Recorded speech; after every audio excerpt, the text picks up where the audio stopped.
All right, everybody, welcome to the joint public hearing. It's 6:05 p.m. I would request that you all stand to do the Pledge of Allegiance.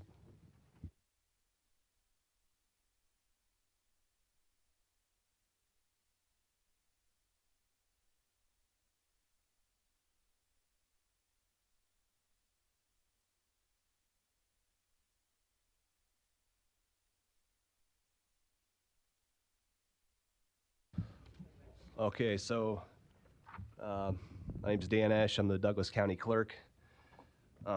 Before we get into the presentations by the political subdivisions, I just wanted to go over a few things. There's an automatic external defibrillator in the back of the room in case of a medical emergency. If you were unable to get, there's agenda and copies of presentations out front. If we were all out, we do have somebody making more copies right now. But there will be some out there later if you wanted an agenda or hard copies of any of the presentations. We do have, if you went to the douglascountyclerk.org, if you have internet access, there is a link to the joint public hearing that has links to copies of the agenda and the presentations as well.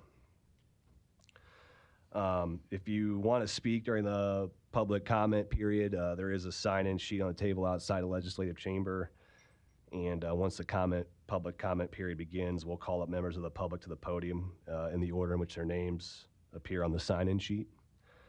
So we're going to go through all the presentations for the political subdivisions first before we get into the public comment period. So with that, we'll get started with our first presentation, which is from the City of Omaha.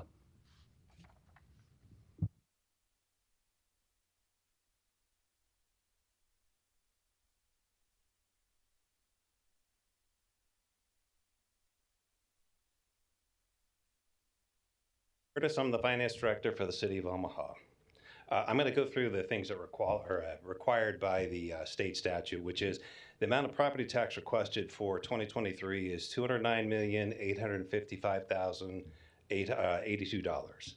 The total assessed value of the property differs from last year's total assessed value by slightly less than 7%. The tax rate, which would levy the same amount of property taxes as last year, when multiplied by the new total assessed value of property, would be approximately 43.5 cents. The City of Omaha proposes to adopt a budget property tax request that will cause its tax rate to be approximately 46.9 cents. Based on the proposed property tax request and changes in other revenue, the total operating budget, including capital and bond proceeds and other things of the City of Omaha, will exceed last year's by 11.55%, but when adjusted for accounting changes, it's approximately 1.8%. To obtain more information regarding the increase in the property tax requests, cities may contact the City of Omaha at 402-444-5416 or budget@cityofomaha.org. The City of Omaha's budget can be found at finance.cityofomaha.org. Additional information that's relevant to the budget is that the city has dropped its levy 3 cents over the last 8 years and has not increased the levy by the voter-approved 3.5 cents from 2020. The levy would be 53.4 cents had the city done those actions versus 46.9 cents where it is today. The difference would equate to approximately $30 million in extra property taxes annually, which we are not currently collecting. Special thank you to Dan Esch.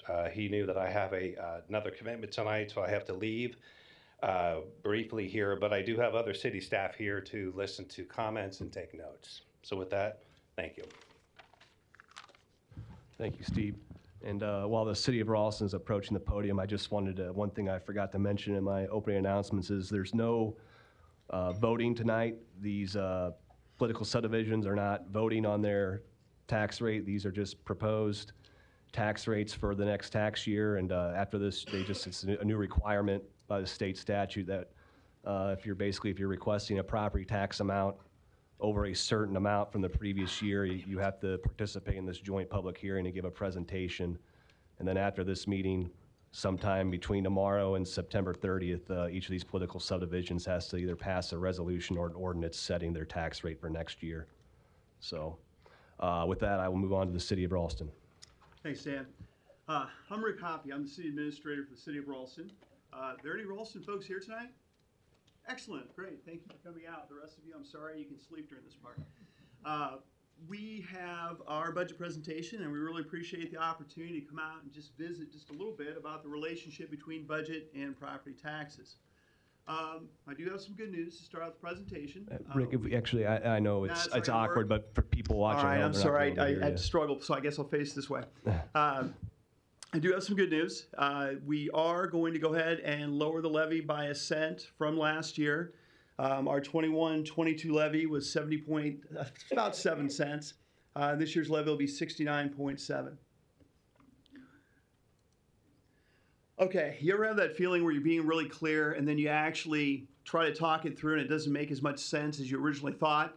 That's the nature of the slide. And so those of you with a pen from Ralston, you may want to write down a couple more numbers.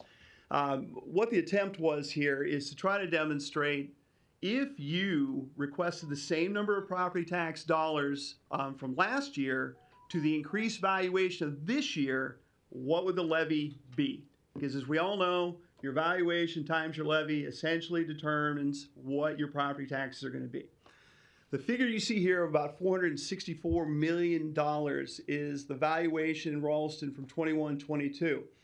That rose this year in 22-23 to $507 million. That's probably the one you and Ralston want to write down here. That's about a $42 million increase in the valuation. So if we ask for the same amount of property tax dollars as we did the previous year, about $252,000, the levy would be 64.7 cents. And just a couple of notes in that end, that essentially means that it's a zero growth budget, just so people understand what that actually means in the big scheme of things. I would also point out the state legislators, when they put this law into place and said, hey, you should come to this meeting and talk a little bit about these relationships if you're going to spend more than a certain amount. For us, that amount was about 3.45. The legislature is saying, look, a 2% growth in your property tax dollars seems to be okay with us. In addition, you get an increase for your new growth, which is about 1.45%, for a total of 3.45%. Legislature is essentially saying if you're keeping under that percentage, then great, you don't have to go to the meeting. We think that's okay. I just wanted to point out, as all the subdivisions here have faced, and as anyone who's gone into a grocery store, gone to a gas station, or just tried to make a living knows, inflation has gone up about 8.5%, just to give you kind of a base of comparison for how this is going. From July to July, which actually was a little bit of a reduction. I noticed that in June and before that, it was well over 9%. This is a little bit of another illustration of what I was trying to tell you, is that the number of property tax dollars that we're asking for in 2021-22 versus the current year. You can see that we're asking for a 7.7% increase, or about $252,712 more than the previous year. And you can see the two numbers that we're working with here. I thought it was also sort of important to point out the amount of money that we're actually really talking about when we've come to this meeting. Yes, we're asking for $252,000 in additional property tax dollars. But as I mentioned to you, the legislature said, look, in our minds, there is at least a standard we think you ought to hold to. And that standard was 3.45%. Well, if you take those dollars off, the amount of money we're really talking about that necessitated the city of Ralston coming to this meeting is about $139,000 is represented in the red box.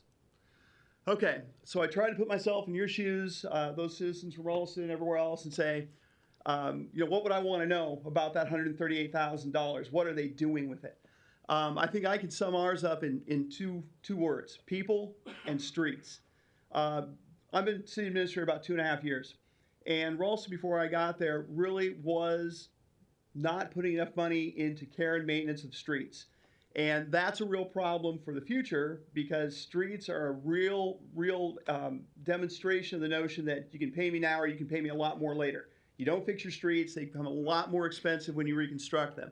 So we've gone from putting tens of thousands of dollars in the budget to putting $673,000 for street panel replacement in the coming year. And that's an attempt, believe it or not, to try to efficiently repair streets so they don't become more expensive to taxpayers in the long run.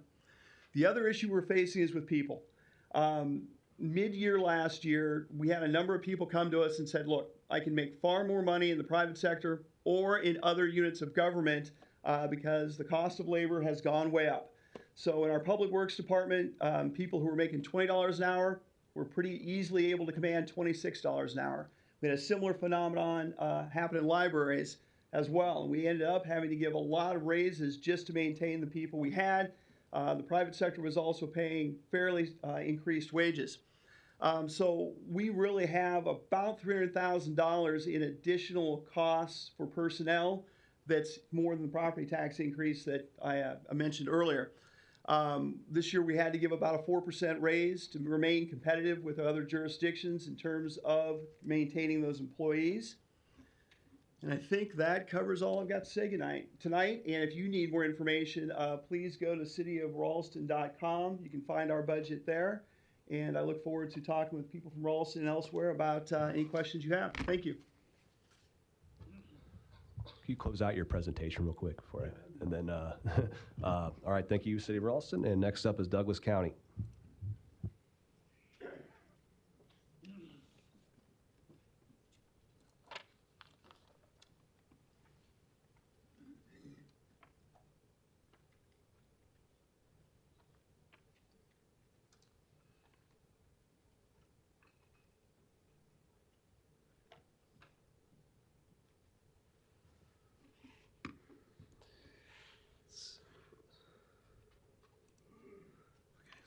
If you just click on it, and then to go back, you can go to previous, but otherwise you can just click on it and go to the next page. Okay. So, thanks.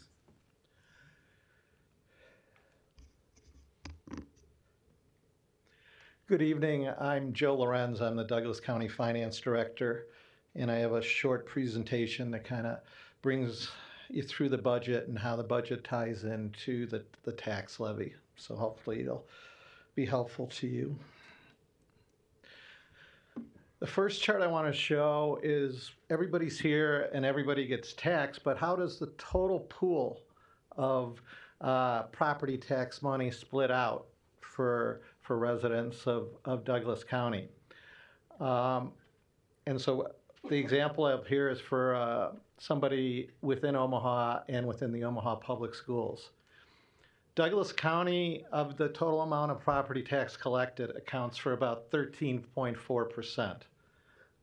The City of Omaha accounts for about 21.3%.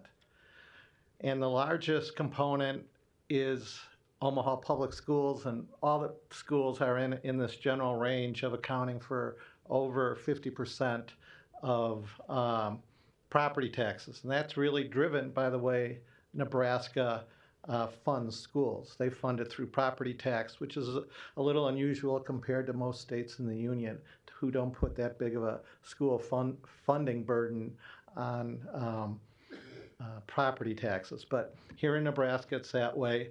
And then you can see that other subdivisions account for about 10%, and that includes the Public Building Commission, which runs this complex here, Papio Natural Resources, Metro Community College, the ESUs, and Metro Area Transit. So that just, I think, should give feel, where does the money go? These are the entities who receive the money and in these amounts. So I think I always find that chart a helpful chart. My next chart is what have the tax levy been in Douglas County for the past 10 years. So you see, over this 10-year period, we had one increase of 1.5%, and that was a very targeted increase used to fund the new Juvenile Justice Center, which I don't know how many of you don't get downtown much, but it's nearing completion right across the street from us on Harney. So if you get a chance, look at it. We're pretty proud of the way it's looking. But what we did there is in order to fund Douglas County for the past 10 years. So you see, over this 10-year period, we had one increase of 1.5%, and that was a very targeted increase used to fund the new Juvenile Justice Center, which I don't know how many of you don't get downtown much, but it's all right, well, nearing completion right across the street from us on Harney. So if you get a chance, look sorry, at it. folks. Give me a We're moment pretty here. proud of the way it's looking. But what we did there is, in order to fund Douglas County for the past 10 years. So you see, over this 10-year period, we had one increase of 1.5%, and that was a very targeted increase used to fund the new Juvenile Justice Center, which I don't know how many of you don't get downtown much, but it's All right, well, nearing completion right across the street from us on Harney. So if you get a chance.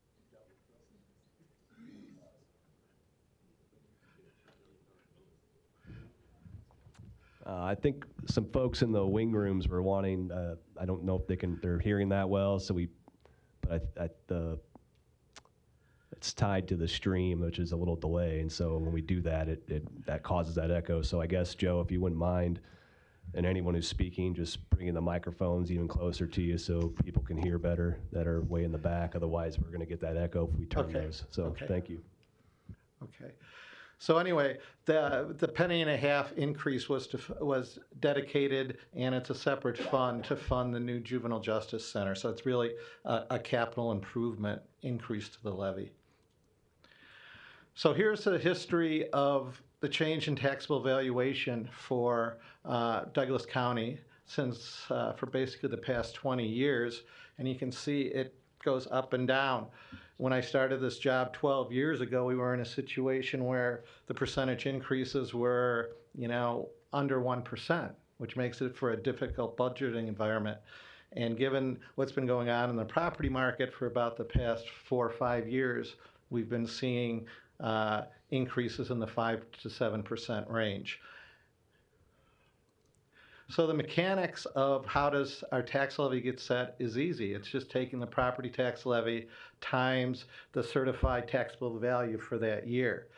And here's the chart that under state statute that we're required to show the data. And you can see here, that's where the levy rate is going to raise 7.7% more money, which is based on the increase in valuation in Douglas County. And here's the statistics. The budget is based on property taxes received by the county of about $170 million. As I said before, the levy rate itself is unchanged. So little things, just talking about sources of revenue and how the county budget works.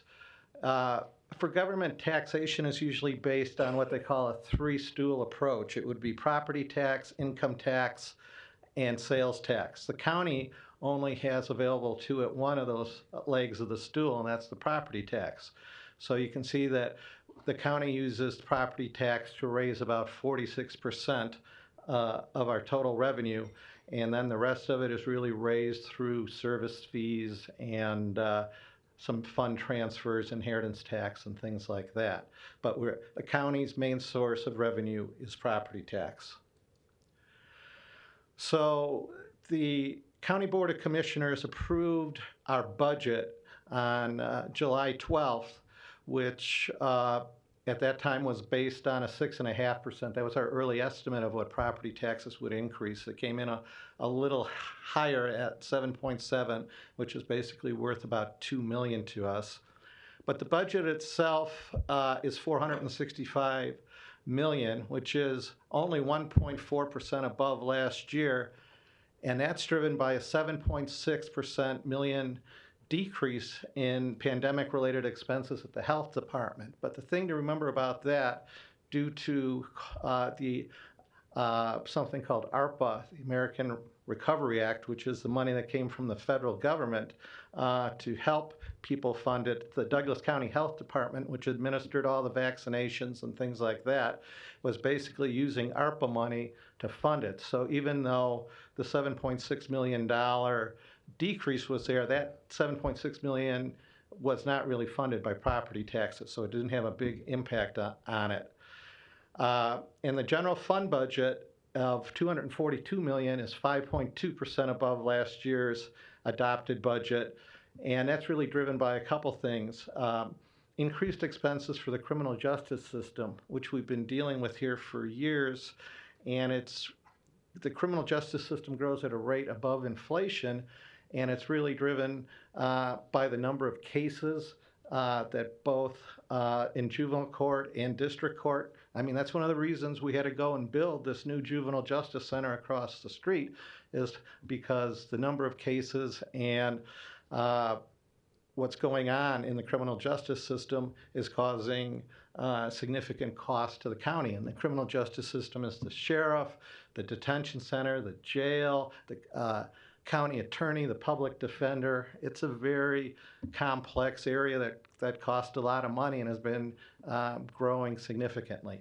And the second thing that's really driving the increase is, the county, like most governments, is a service organization. We have 2,500 employees.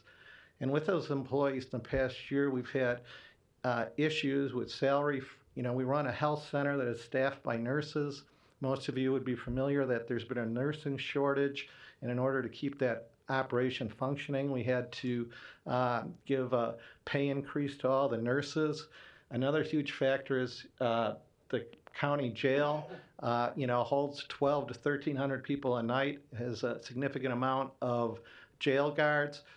There's been a big issue in jail guard salaries because the state of Nebraska couldn't find enough people to fund their jails, so they gave like a 15% increase to their jail guards, and then it's boom, boom.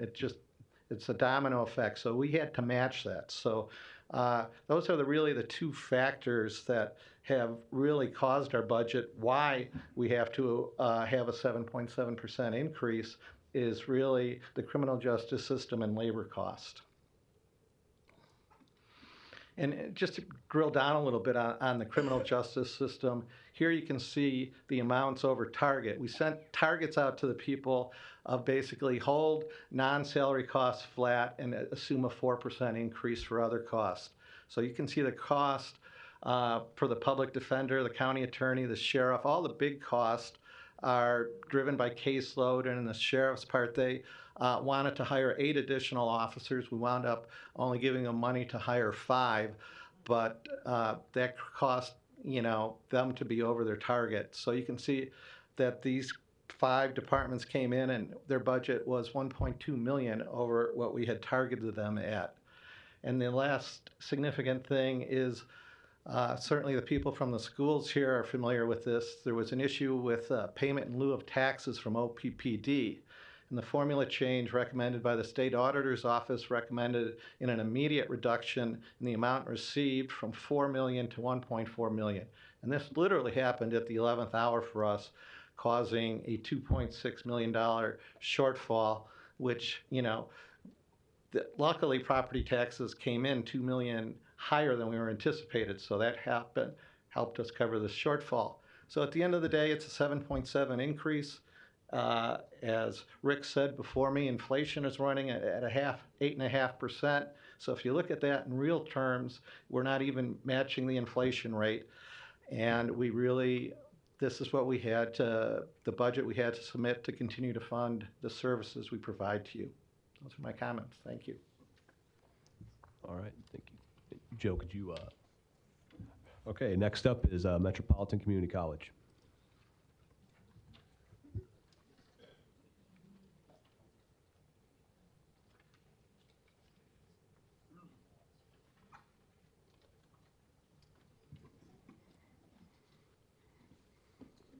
Thanks, Dan.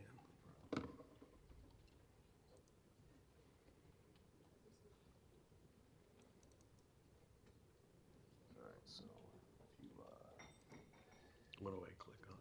you can just click on the page, Okay. and then if you need to go back, you do left click and previous, but just click on the page. Right here. Left click on the page to go next, and right click to go back. So if you want to start there, you can. Right.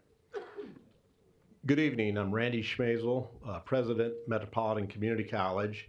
And on your screen, you see the numbers that you should have received on your postcard. And they're the 2021 property tax, 77 million, and then the 2022 property tax, 83 million. And it shows the 8.4% change in increased property taxes. The challenge that our board and the college has faced over the last 3 years is Metro's funded by property tax, state aid based on enrollment, and student tuition. The student tuition has been fairly stable at about 20% of our budget. The state aid is about 26, 27%, and it should be 40%. So then the property tax gets bumped up to about 50% of the budget. So our board and the administration decided that we're going to work with the legislature and try to get some type of property tax relief for our political subdivision. And Metro is a very large political subdivision. And in fact, it involves 4 counties: Dodge, Douglas, Sarpy, and Washington. And what you're going to see next is the work that we did with the legislature. September 15th, the World Herald article from Martha cited the governor saying that the community colleges will receive a 30% tax rebate, and the law passed this spring, so this goes into effect in 2022, this year. Here's the chart that shows over the next 5 years. So the way this works, the line on the left is our 9.5 cent property tax. The green line is the reduction in the property tax. This year, 50 million. For statewide, 250 million property tax dollars are allocated across the whole state by 6 community colleges. And 50 million is the buy down, and so you should receive, instead of paying $95, it's going to be $77.55.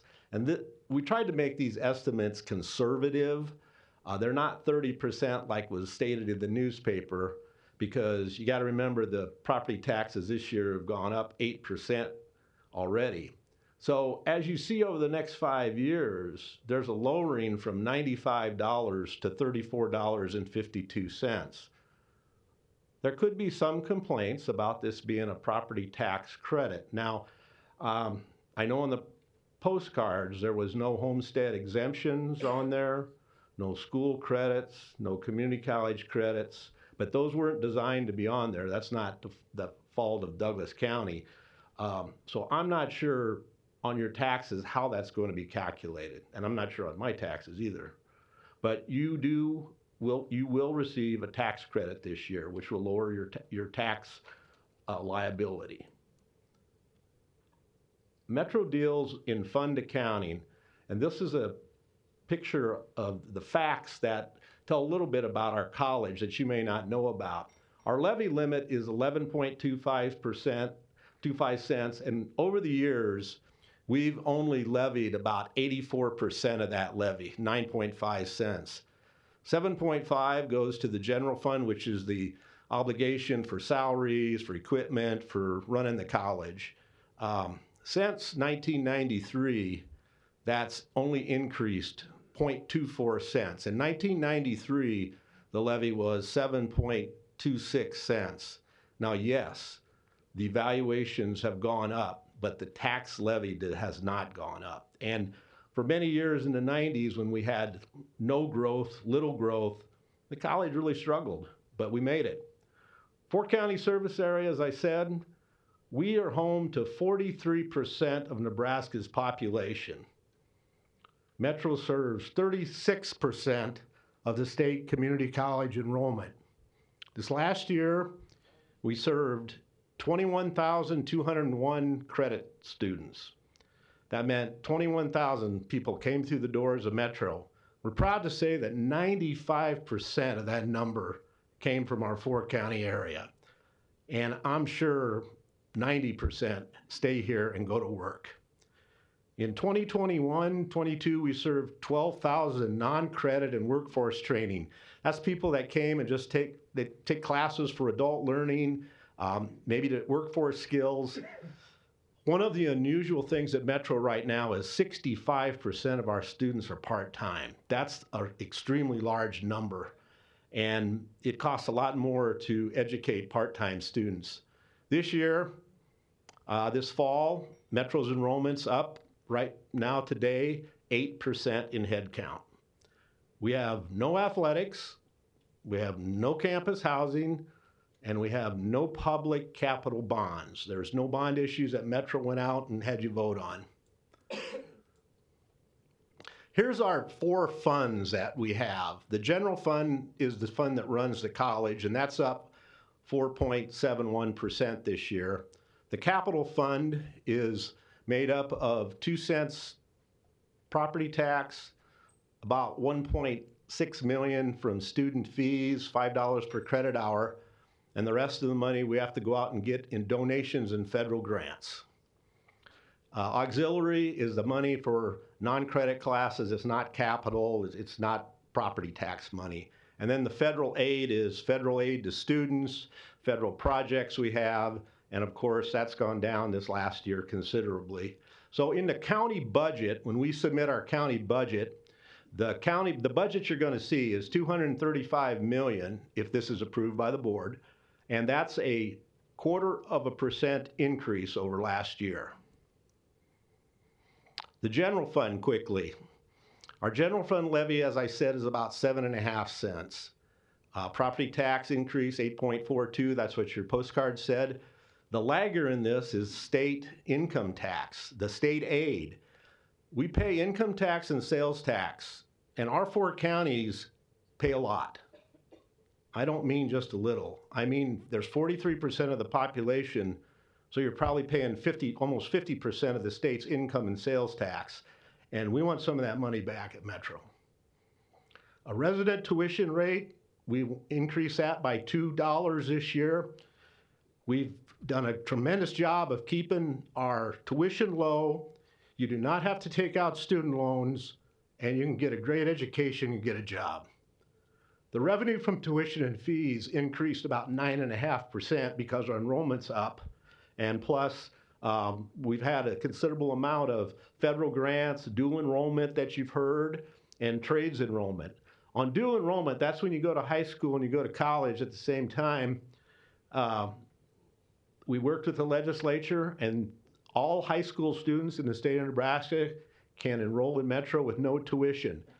And I'm proud to say tonight that no property tax is used to support that. It's state income tax and state sales tax and donations. Here's our general fund budget. And you see overall our general fund budget's gone up 7.32%. It's made up of property tax, like I said, state appropriations, which is state aid, tuition and fees, and the other is donations or income investments that we have. Here's the expenditures. Our expenditures on our general fund is going to be up 4.71%. That's a very modest increase. Personnel costs are going up, so that's about 5.5%. Operating expenses, we're no different than you all. It costs more to buy things right now if you can find them. Travel, don't let that 39% fool you. During COVID, we cut down to $300,000 and we went up $100,000. So when you up $100,000 on a small number, it becomes a large percentage, 39%. And equipment, we're not building any buildings this year, so we're down 15%. Capital fund, this is where, if any of you have been around Metro, you'll see some very exciting new buildings for the trades and for learning. Our capital fund levy rate is 2 cents, and that generates right at $17 million. And that's used for daily upkeep, renovation, and a little for construction. Student fees, $5, that's paid by our students. And then federal grants and private donations. And again, no public bond. I'm not sure where the bond issues are at on this postcard, but I'm not worried about that because Metro doesn't have any. Capital improvements. Thanks to the investments locally in trades and our modern facilities is state-of-the-art. Since 2015, we've increased the square footage by 41% and approximately 168,000 in renovated space. If you know anything about Metro, what you're going to know is that all of our buildings the youngest one used to be 40 years old. And the oldest ones at the fort are a mere 135 years old. And so we're very proud of the fort. If you get a chance, visit it. It's a beautiful place. It's like a park. So here's the capital budget. 17 million in property tax this year, 1.6 from our student fees. That other 4 million there is private donations. So we got $23 million in revenue and 38 million in expenses. I got some work to do here to close that gap. So thank you. That's the end of my presentation. Okay, thank you very much. Next up is Bennington Public Schools.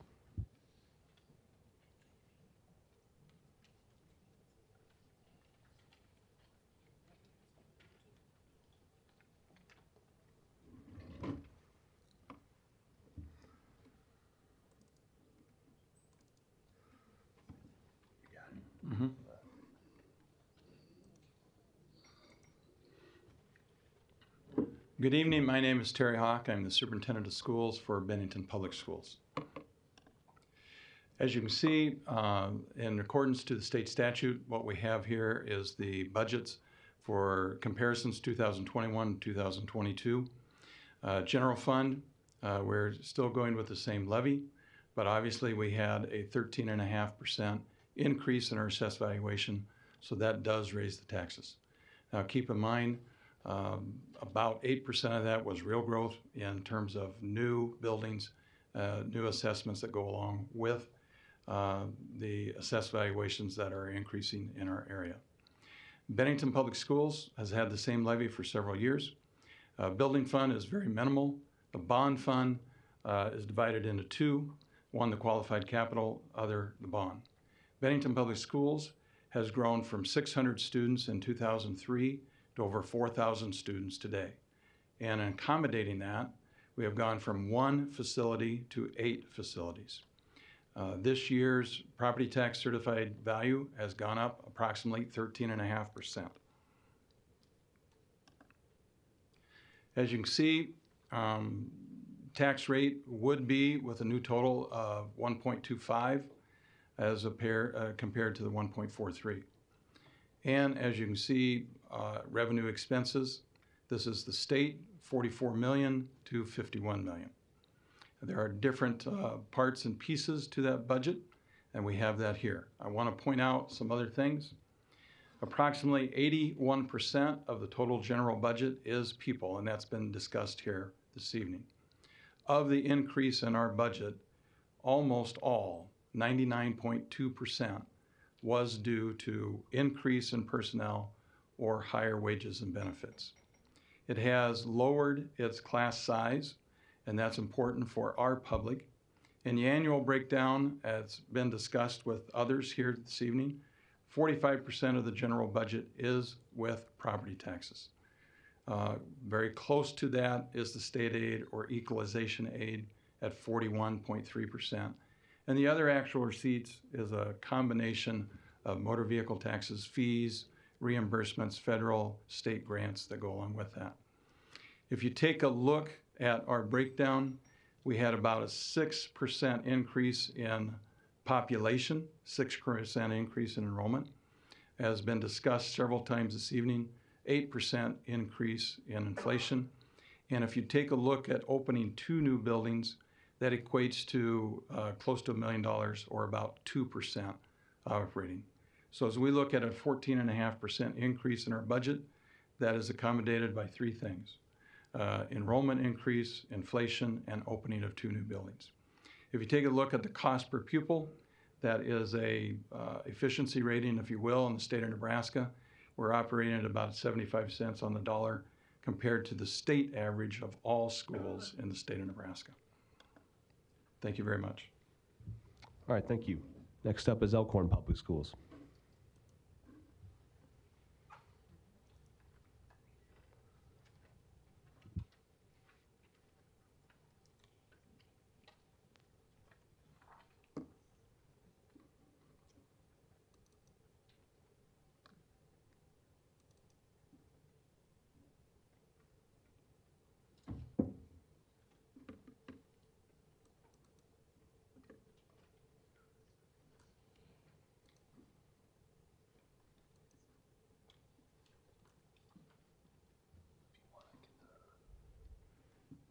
easier to read if it was larger.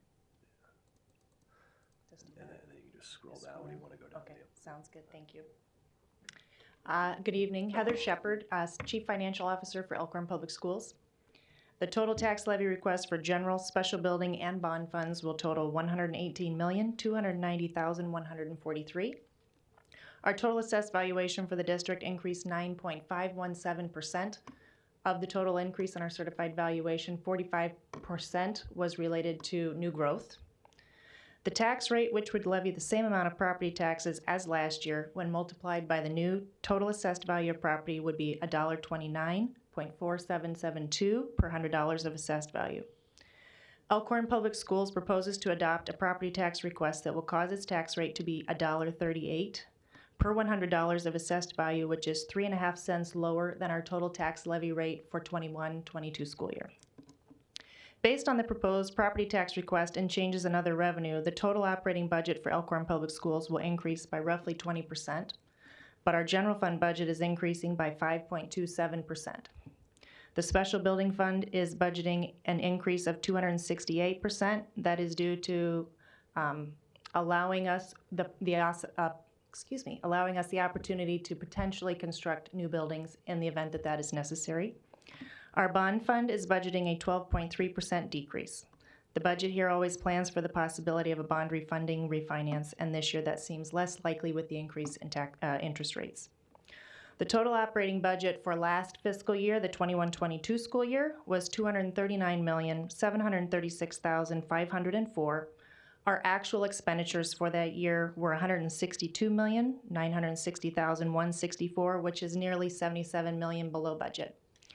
Our budget hearing and tax levy hearing was also held at our regular board meeting on the 12th of September, last Monday, and our budget presentation is available on our website, and I would be happy to entertain any questions regarding our budget or tax levy.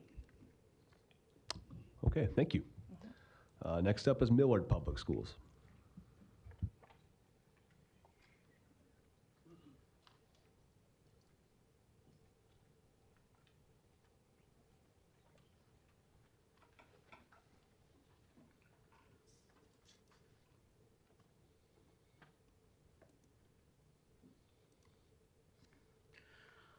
Good evening. My name is Chad Meisgeier. I'm Chief Financial Officer for Millard Public Schools.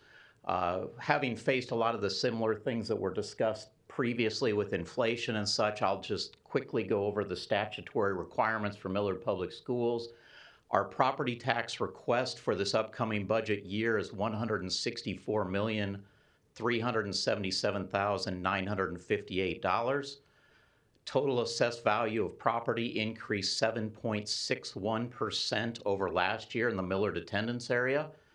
The tax rate, which would levy the same amount of property taxes as last year when multiplied by the new total assessed value of property, would be $1.1329 per $100 of assessed value. Millard Public Schools is proposing to adopt a property tax request that will cause our levy to be $1.21 of $100 of assessed value, broken out as follows.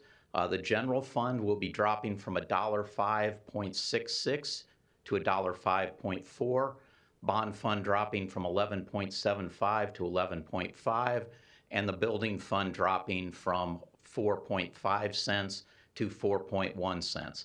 So in total, a levy decrease of 0.91 cents. Based on the proposed property tax requests and changes in other revenue, total operating budget for Millard Public Schools will decrease by 8.96%. To be fair, that number is driven a lot by the bond fund decrease, which was driven by a lot of refinancing that we did in the prior year. So the more accurate number to look at is probably the 4.87% when you're comparing apples to apples in our general fund. I am the contact for any questions that you may have, either after this hearing. You may email me. That phone number up there is my direct line. Feel free to give me a call. Couple other quick points. Our general fund operating budget will go from $262.9 million to $268.6 million. That's serving nearly 24,000 students. One thing that hasn't been mentioned yet that I think is important when you look at our property taxes is the way the state aid formula works is when there is an evaluation increase for equalized schools such as OPS, Ralston, Millard, Elkhorn, Bennington. The following year, state aid generally drops proportionately with what your valuation increase. So you gain it in one hand and you lose it in the other. Context around the budget I also think that's important is what is actually being spent, not just budget to budget.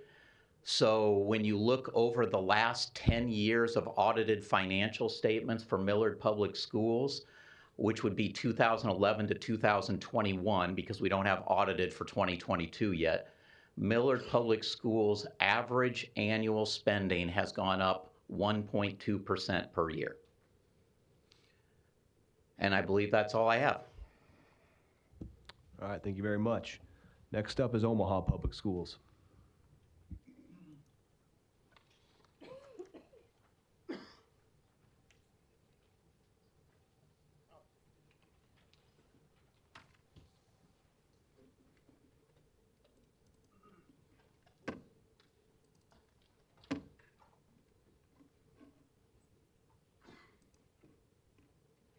Good evening. My name is Shane Ryan. I'm the Chief Financial Officer for Omaha Public Schools.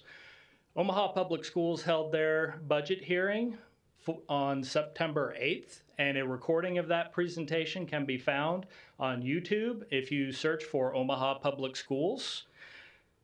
We also have extensive budget information available on our website at openbook.ops.org. Omaha Public Schools faces many of the same challenges that have already been stated, so I'll just read through the statutory required information at this point in time and would be happy to answer any questions at the contact information provided. Our property tax request is $354,755,207.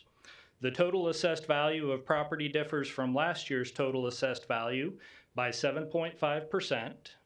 The tax rate, which would levy the same amount of property taxes as last year, when multiplied by the new total assessed value of property, would be $1.14.7257 per $100 of assessed value. The Douglas County School District, Omaha Public Schools proposes to adopt a property tax request that will cause its tax rate to be $1.23.1091 per $100 of assessed value. That is a 0.2 cent decrease from the previous year's levy. The third year in a row, Omaha Public Schools has been able to reduce its levy, 4th out of the last 5 and 6 out of the last 10. 3 of the 4 years where we were forced to increase our levy was due to principal and interest obligations on bond obligations authorized by our patrons in 2014 and 2018. Based on the proposed property tax request and changes in other revenue, the total operating budget of Douglas County School District 0001, Omaha Public Schools, will decrease by 4.5%. The general fund budget will increase by a modest 2.9% given inflation. The decrease is due to the completion of construction of 4 new schools and the imminent completion of 1 new school through the special building fund. To obtain more information regarding the increase in property tax request, citizens may contact myself, Shane Ryan, Chief Financial Officer, at 531-299-0306 or email at shane.ryan@ops.org. Thank you. Okay, thank you. And our final presentation is from Ralston Public Schools.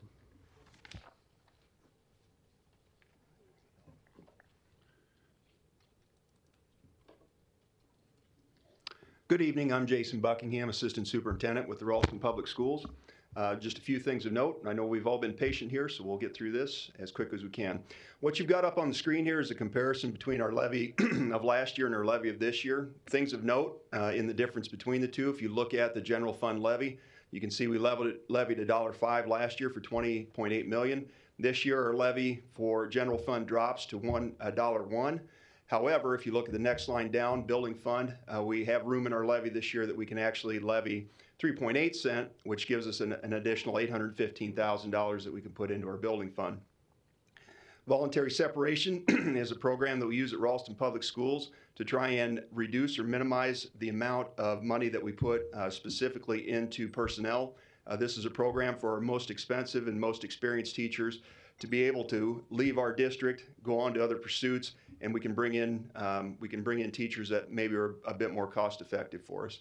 You'll see the biggest increase or the biggest change we have in our levy between last year and this year is in our bond fund. In October, our voters approved a bond of $83 million for our district, the first one we passed in over 20 years. And you can see that there's a sizable increase of 1.6 million up to 4.1 million total. So all said and done, our amount last year that we levied was 23.2 million at $1.17 in levy. We're looking at going to 26 million this year and $1.2549. So just a little bit of history here as far as where we've been with the Ralston Public Schools. I'm sorry, it's a little bit small here. Let me see if I can expand that some.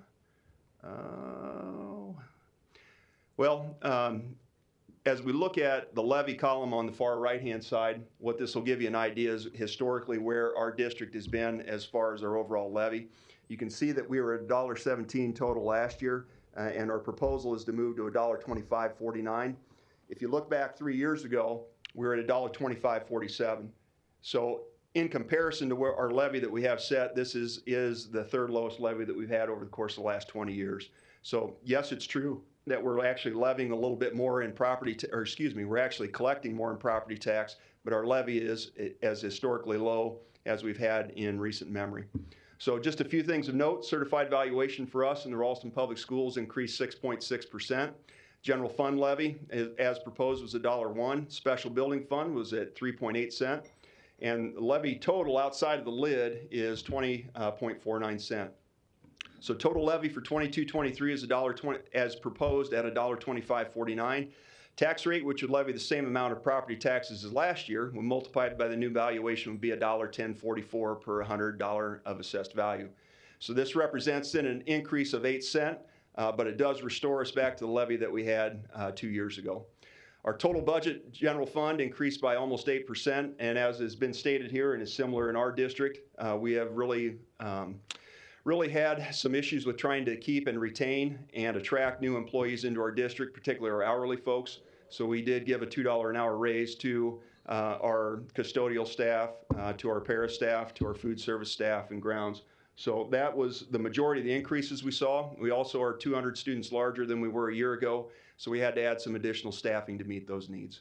Last thing of note, we did retire and pay off our limited funds, our limited bond funds, so QC-PUF, QSCAB, those were all paid off early for us. So with that, I think we're moving on to the next phase. Right. Okay. Thank you very much. If you just don't mind, if you can close out your presentation, or if you need assistance. Okay, there you go. All right, folks, before we get into the public comment period, just a few things. So I'm going in order of who signed the sign-in sheet. If you didn't sign the sign-in sheet but you want to speak, you'll get an opportunity to. You'll just have to wait until I get through the list, and we'll go in order.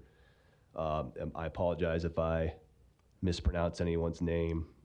If I think I'm having trouble with it, I'll just spell it out. Everyone will get 2 minutes to speak. There'll be a timer once you state your name. I know I'm calling you by name to come up, but the individual running our timer, he'll know to begin once you state your name. The address, the statute that governs this joint public hearing says that you need to state your address and if you're representing any organization. However, on the address requirement, it can be waived to protect the security of the individual. So if you're uncomfortable stating your address, you don't have to. Just let us know that you prefer not to state your address. You don't need to get into reasons why. Just after you say your name, if you don't want to give your address, just say I prefer not to state my address, and then you can get started. But if you are here on behalf of an organization, please state that organization as well. If you have any written remarks, you can drop it off with the two ladies over here at the desk, and we'll make sure that those get passed along to the appropriate political subdivisions. If it's just kind of general, not specific to anybody, then we'll just make sure that they all get it. And then finally, just the public hearing. It's it's not a back and forth between the representatives. You just have 2 minutes to provide comments, and then I have to make a report that I provide to the political subdivisions after the meeting. So and this is recorded, so they'll be able to see these comments as well. So with that, I will get started. The first person up is Richard Griffith, and then after that will be Kyle Rove. So Richard Griffith, please come to the microphone, the podium, please.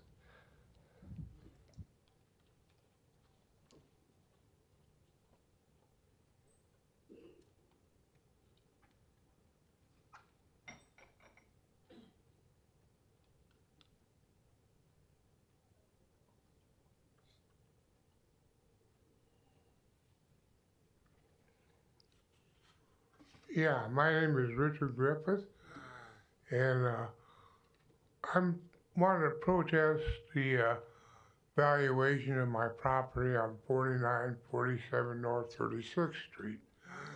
I only get like $9.96 a month, and that's about it. And I just got this card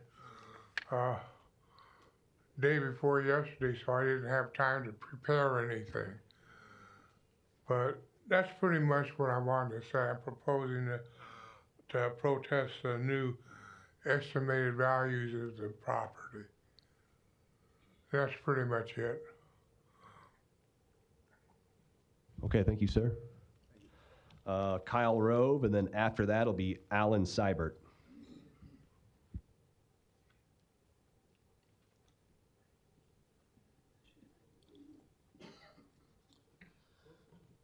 Good evening. My name is Kyle Roan.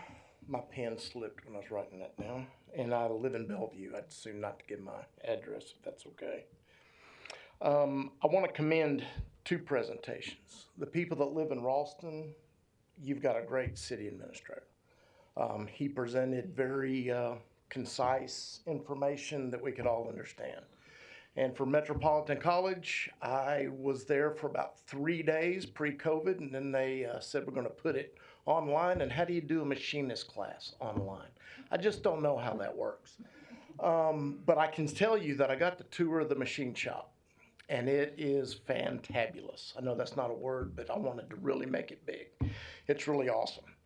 So now that I've said that, I just want to remind everybody here that in this country, we go by popular sovereignty, which basically means the government derives its power from all of you, okay? And I hear everybody saying, you know, our costs have gone up 8% just like everybody else. But just like this gentleman, you have a property tax that increases every year, either through property valuation or by you passing some type of different levy. People on fixed incomes don't have that ability, okay? And with inflation the way it is, even though these cities have given their workers increases, as a whole, the aggregate, our wages are really dropped by almost 2% in this geographical region, according to the U.S. Bureau of Labor Statistics, okay? So that's where I'm getting my information. But inflation has gone up particularly high in the energy sector. Even though gas has come down a tad, okay, it's going to cost more for us to heat our homes. It's going to cost more to do those type of things, and food has gone up. Eggs have gone up 40%, so much that I'm going to get a chicken coop in my backyard. I mean, and that's going to cost me a couple of $100, but I can do that. So my time is up. I just want to remind you that popular sovereignty, that you guys get your power from all of us. And I hope you think about that when you're considering these raises. Thank you. Okay, thank you. Alan Seibert, and then after that, Deb and Larry Bloom. Excuse me. Alan Seibert, 5537 North 140th Street in Omaha. My wife and I have lived at that single-family residence in northwest Omaha for the last 23 years. Most of the information on these postcards is either incorrect, incomplete, or misleading. None of the political subdivisions are proposing a tax increase. Mill levies have either remained the same or decreased for the last 4 years. Taxes have increased as a direct result of the property values set by the Douglas County Assessor's Office, not because of the subdivisions. The postcards show 4 political subdivisions or taxing authorities. There are actually 10.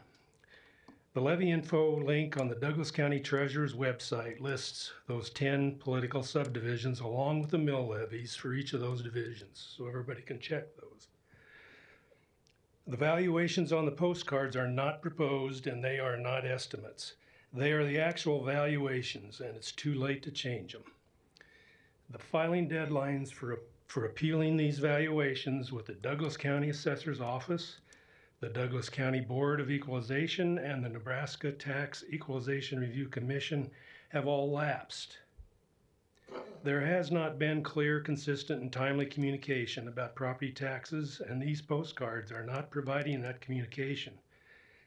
Nebraska statutes and Nebraska Supreme Court rulings address actual valuation. They define actual valuation, how it should be determined, and say it should be applied fairly and equitably. The DC assessor's process has violated those directives for several years because cost of construction is used to set valuations, not fair market value. Focus should be on changing the valuation process and supporting property owners so they have a fair chance to change their valuations. Property owners need to know what information is necessary and where they can go for help. I do have one question. Why wasn't the DC assessor here tonight on the agenda to give a presentation?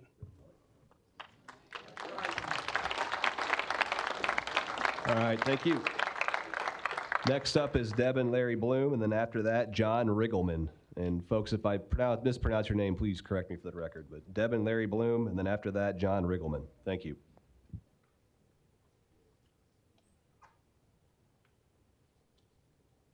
So, can you guys hear this? I have a hearing problem, so I can't hear. So, I want to make sure everybody here. If you want to put a label on me, it's senior citizen. I'm 75, but I want you to know I only feel like 73 and a half. So I'm doing good. My name's Larry Bloom, right, by the way. My first shock of the night coming here was $1.25 an hour at the meter. I haven't been down here often enough, so that was my first shock. Just a couple of observations. Our assessed tax went up 7.61, but our tax increase is 8.1%, which is huge. Our Social Security, I understand, is going to go up 8% One of the reasons why I'm probably not more prepared, we got our notice yesterday. If I would have got it a month ago, I probably wouldn't be here because I would have forgotten by now.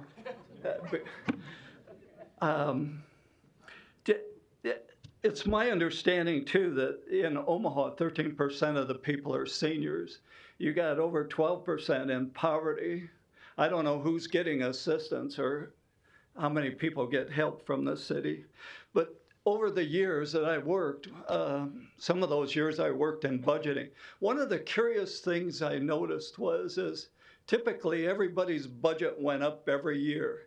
And the things I noticed up there were the increases that you guys brought seemed to somewhat match what the increases were for the assessed values and the amounts.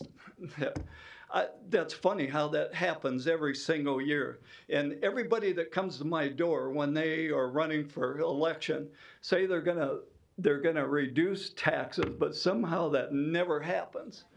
I don't know when the last time you guys had budget reductions, but I'm gonna guess it's been a long dang time, unless a bond ran out and it was paid off. And then it looks like maybe your budget went down, but it was already built in there. Our food is going up. Our electricity is going up. I hadn't looked at our MUD bill in a long time. I was in shock when I saw this sewer Sir, I'm sorry to fee interrupt. that You need was to wrap in it up, there. please. In effect, insurance has gone up, I'm sure, for everybody in this room. I see them over my time. What we need is your dang help, not the taxes. Thank you. Hi, my name is Deb Bloom, and I have served 3 grade schools, 2 junior highs, and the high school free. Lots of volunteer hours. I have served as the chair of the Nebraska Library Commission, also free for 6 years, volunteer hours. There's a lot of work has been done besides this budget. I'm here to support seniors, generations, the poor, all of us on fixed incomes. We don't want to be taxed out of our homes. We came to Nebraska. We lived here for years and years. We have 9 grandchildren. I don't want to have to move to Florida to get away from all of these taxes. This is ridiculous. It's immoral. We need to cut the budget. We are not fooled by the calculation of, oh, we haven't raised the levy. You don't need to. When the valuation goes up, it's one times the other. It's pretty simple. We're not fooled by that. Cut back on what you're doing. Also, the buildings for schools and all of the trappings. We don't need that. We need values. We need good people coming out of those schools. We need people who are able to be good citizens and support the United States of America. Anyway, yeah, I want to also give props to those who have cut their budgets, like Metro Tech. And yeah, we need to make our voices heard, people. Thank you. John Riggleman, and then after that, Andrew Hamilton. Yes, I'm John Riggleman. I live at 3505 Hamilton Street. I've been here before you guys. Matter of fact, I was on Channel 6 2 years ago when they tried to increase my taxes 3,000%. I'm back again.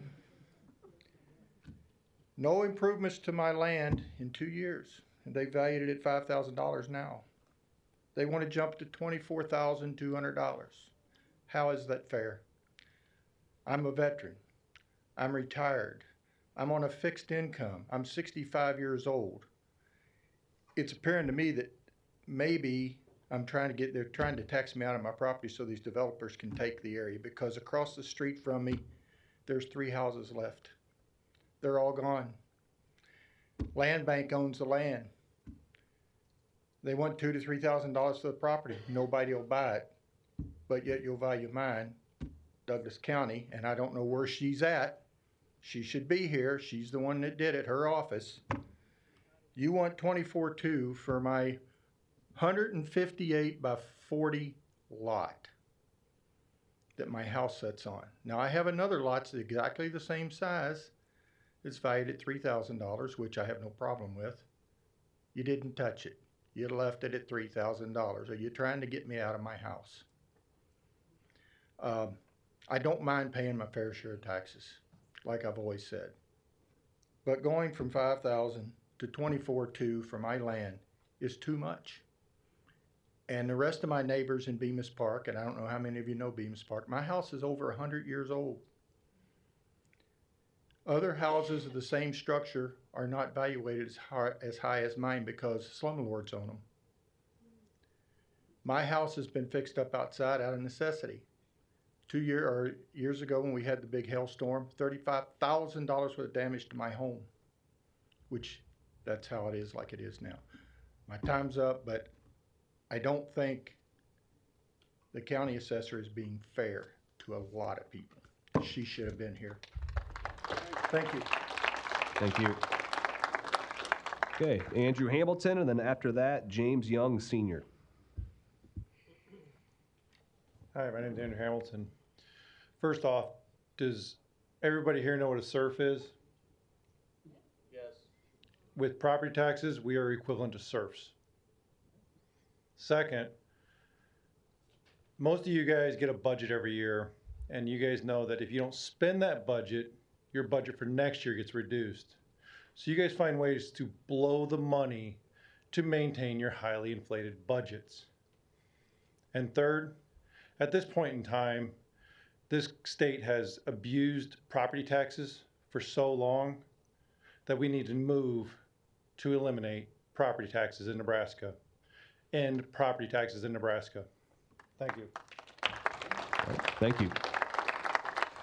James Young Sr., and then after that, Lori Galloway.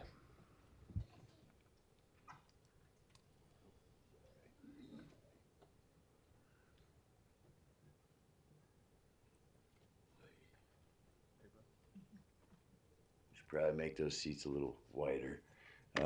James Young from 4715 A Street. I've never been to one of these things before, but I've got two of these in the mail. One of them in me. And then I get the next one for the day before. That was awesome. So, I mean, I look at the property taxes and I look at the building costs and I look at the market value and I see how the assessor had jumped in 2020 from 100,000 to 143,000 on our property. And I'm like, zero has been done to this house. And I'm a carpenter. So I know what it costs to actually build a house and what it costs for property materials and, you know what I mean, time and everything else. There is zero justification. You want people my age to stay here after going to college, but you have one of the highest tax rates in the entire country. Most people my age have gone to college and have left. Why would I stay here if I'm going to be taxed the 6th highest tax in the nation? I can go somewhere else, live there, use my talent, use my college degree, make a better living, and keep more of my money instead of paying for artificially inflated budgets. I can see the schools going up, I build them. I see the Gene Leahy Mall going up, it's privately funded too. Why wouldn't we mix more privately funded and more angel foundation or angel funding with some of our taxes to offset some of these costs so we can lower our property taxes? Why not utilize some of these corporations around here? Like ConAgra used to be a big investor in companies. Lozier Corporation used to be a big investor. I mean, look at the colleges down at College of St. Mary's. Lozier's name's all over it. Same with Peter Kiewit. They're all over the place. Why not utilize the companies that are here at hand to help fund these things? I mean, it's not like we're taxing them massive amounts of money anyway. They have all the loopholes to keep their money. So why not have them actually contribute? I mean, inflation, I guess the red light is up. Thank you. Thank you. Lori Galloway, then after that, Charles Karoff.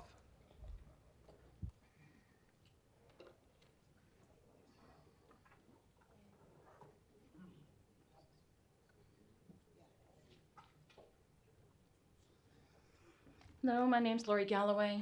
For confidentiality, I will tell you I live in Midtown.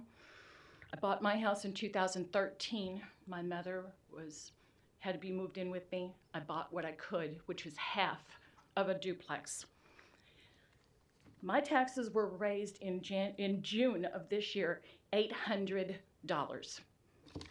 Don't tell me I was notified before it because it says here July 12th that we were notified.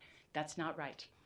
The second thing is this will be the second tax hike rate this year alone. I have one income in my house. I don't have a husband, I don't have a boyfriend, I don't have anybody else supporting me. I got a mother to take care of. She's legally blind and she's invalid and she needs 3 surgeries right now. I am the one that provides for her. And I'll show you this right now. Our food has gone up. This is how I live.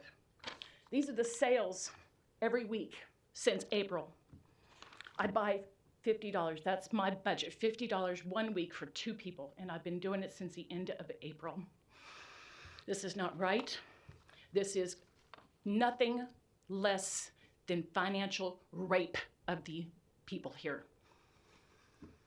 You know, it's wrong what you're doing, and don't ask me for money for schools when most all of you couldn't run your PowerPoints. You needed help pulling them up.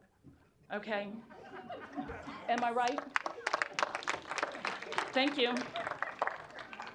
Now, again, I got the wrong address, And you're telling me that this house has less taxes than my half of a duplex? Because mine are more than this house down the street. And it's a nicer house too. I got pictures too. Now my house hasn't had any renovations in it. I don't have a dishwasher. My shower is leaking into my basement. You can't take a shower in my house. It's a bath only. My kitchen is, the drawers have screws on the drawers to hold the doors open. I can't afford any of these things. You got people here who are sick and old and on financial limited incomes, and that's not right. We are struggling. I told my mother after you raised my taxes in June, I can't afford Thanksgiving or Christmas dinner for her. It's just wrong. It's not that inflation. Miss, I'm sorry to cut you off, but you need to finish up, please. It's not the people who have too much money, it's the government. Thank you. Next up is Charles Carhoff, and after that, Stan Lang. Hi, my name is Charles Carhoff. I live in West Omaha. As everyone here has already talked about inflation, obviously, you've talked about how your budgets are going up 8% or whatever, or even less due to the cost of inflation. I work in the energy sector. If you think the prices have gone up so far, you've got another thing coming. Food is going to skyrocket in price. So I'm just waiting for next year when you guys assess my value even higher and want a 40% increase in what you're going to take in. Because that's, if you're going to match inflation, that's what you're going to have to do. Thank you.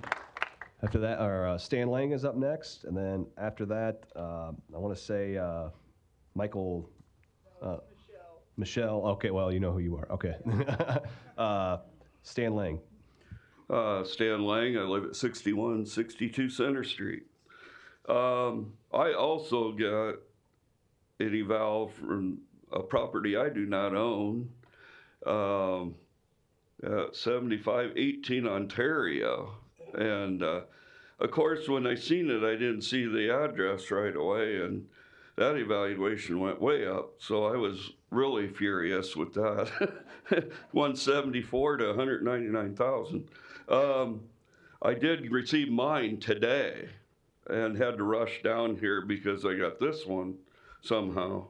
So I was concerned why I received this for a property I don't own.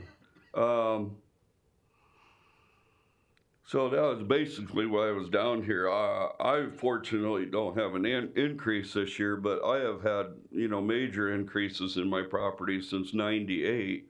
And in the last 10 years, I haven't even made any improvements to the property. In fact, it's probably depreciated a little bit. So, I think there was some unfair assessments through the years on my property. And that's all I got to say. Thanks. Thank you very much. Michelle, you probably have to correct me your last name, but Rockel, and then after that, Stan, it looks like SYLYZ. I don't know if anyone signed line number 12. That's you. I apologize. I'm having trouble reading the name. Okay, I'm Michelle Rabel. I live on M Street here in Omaha. I'm fairly new to Omaha. I moved here and bought a house last April, and my taxes have already gone up since then. My assessment has gone up even within a year. My problem is I live on disability. I have very limited income like a lot of people do, and I just got floored because I received the registration for my car, which I unfortunately had to buy a new car because somebody rear-ended me and totaled my old one. So I'm getting hit with a lot of stuff, like a lot of people, and the cost of living is not going up for me because when I get more money from Social Security, Medicare takes it. So I'm just asking for you guys to consider helping us out rather than taxing us. That's it. Thank you.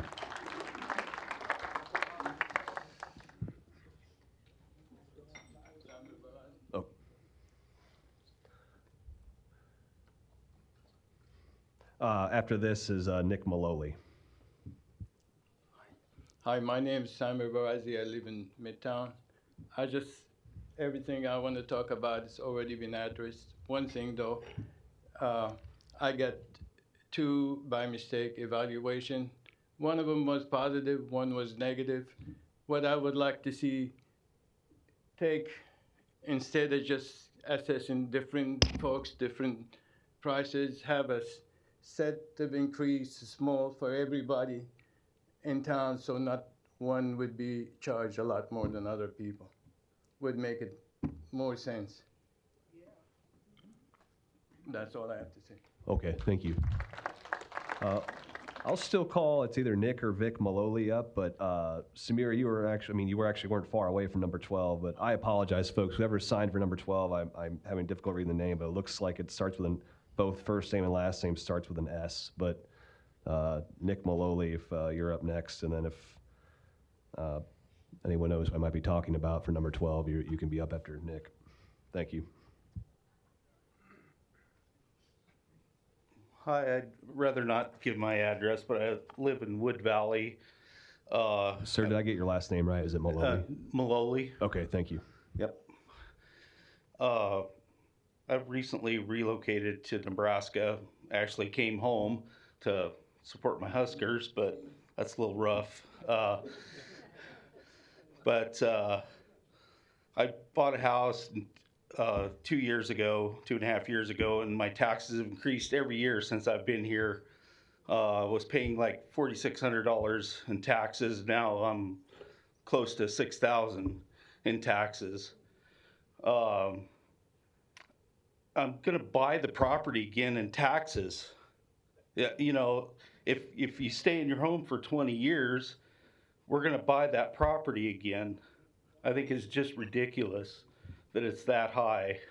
I've always heard it's high here, but now I'm living it. But you know, we just can't keep on this path. People are going to lose their homes. People are going to abandon their homes, and then our property values are going to plummet. When we have empty houses that people can't live in, is going to be. I saw it in Colorado. Neighborhoods, people couldn't just walked away from their homes. They couldn't live, couldn't afford it, couldn't make the payments. And I just, please consider what's happening to the people who live here. That's all. Thanks. Thank you.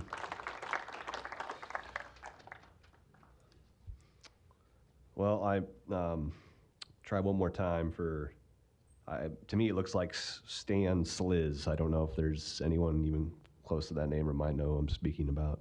I'll take the spot. I signed up, but I'll take it.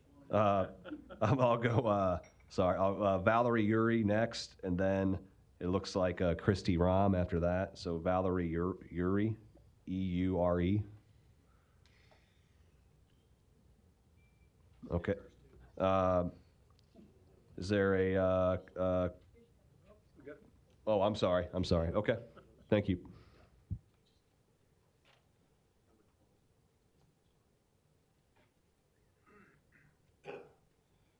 Okay, I'm gonna try to be nice. You know, you're taking up all this money. I mean, people who buy a car, like the young lady said, you buy a house, your taxes keep going up and up. Your income's not going up. What are you doing with this money? I watch the news and they say, oh, we got all this money. And then a couple weeks later, oh, we're broke. Sounds like somebody need to know how to make a budget. Because we all in here, we making budgets. We're making them work as best we can, but you know, you just keep upping everything. I'm thinking this state's got to be number 5 when it comes to taxes in this United States. I mean, you pay, and I'm pretty sure I'll speak for a lot of people in here. When you retire, you're on a fixed income, and you have to keep your property up. You know, you gotta have a plumber, you might have to do roof repairs or something. That's a necessity, that's not a luxury. And then you gotta worry about, oh, my taxes are going up, can I afford to stay in my home and pay my taxes? I've seen so many people lose their house because they couldn't pay their taxes. Thank you. All right, thank you. Is there a Chris Rom or Christy Rom in the room? Okay, if not, we'll move on to Catherine Payne. And then after that, Edna Watson. Is there a Catherine Payne? Okay.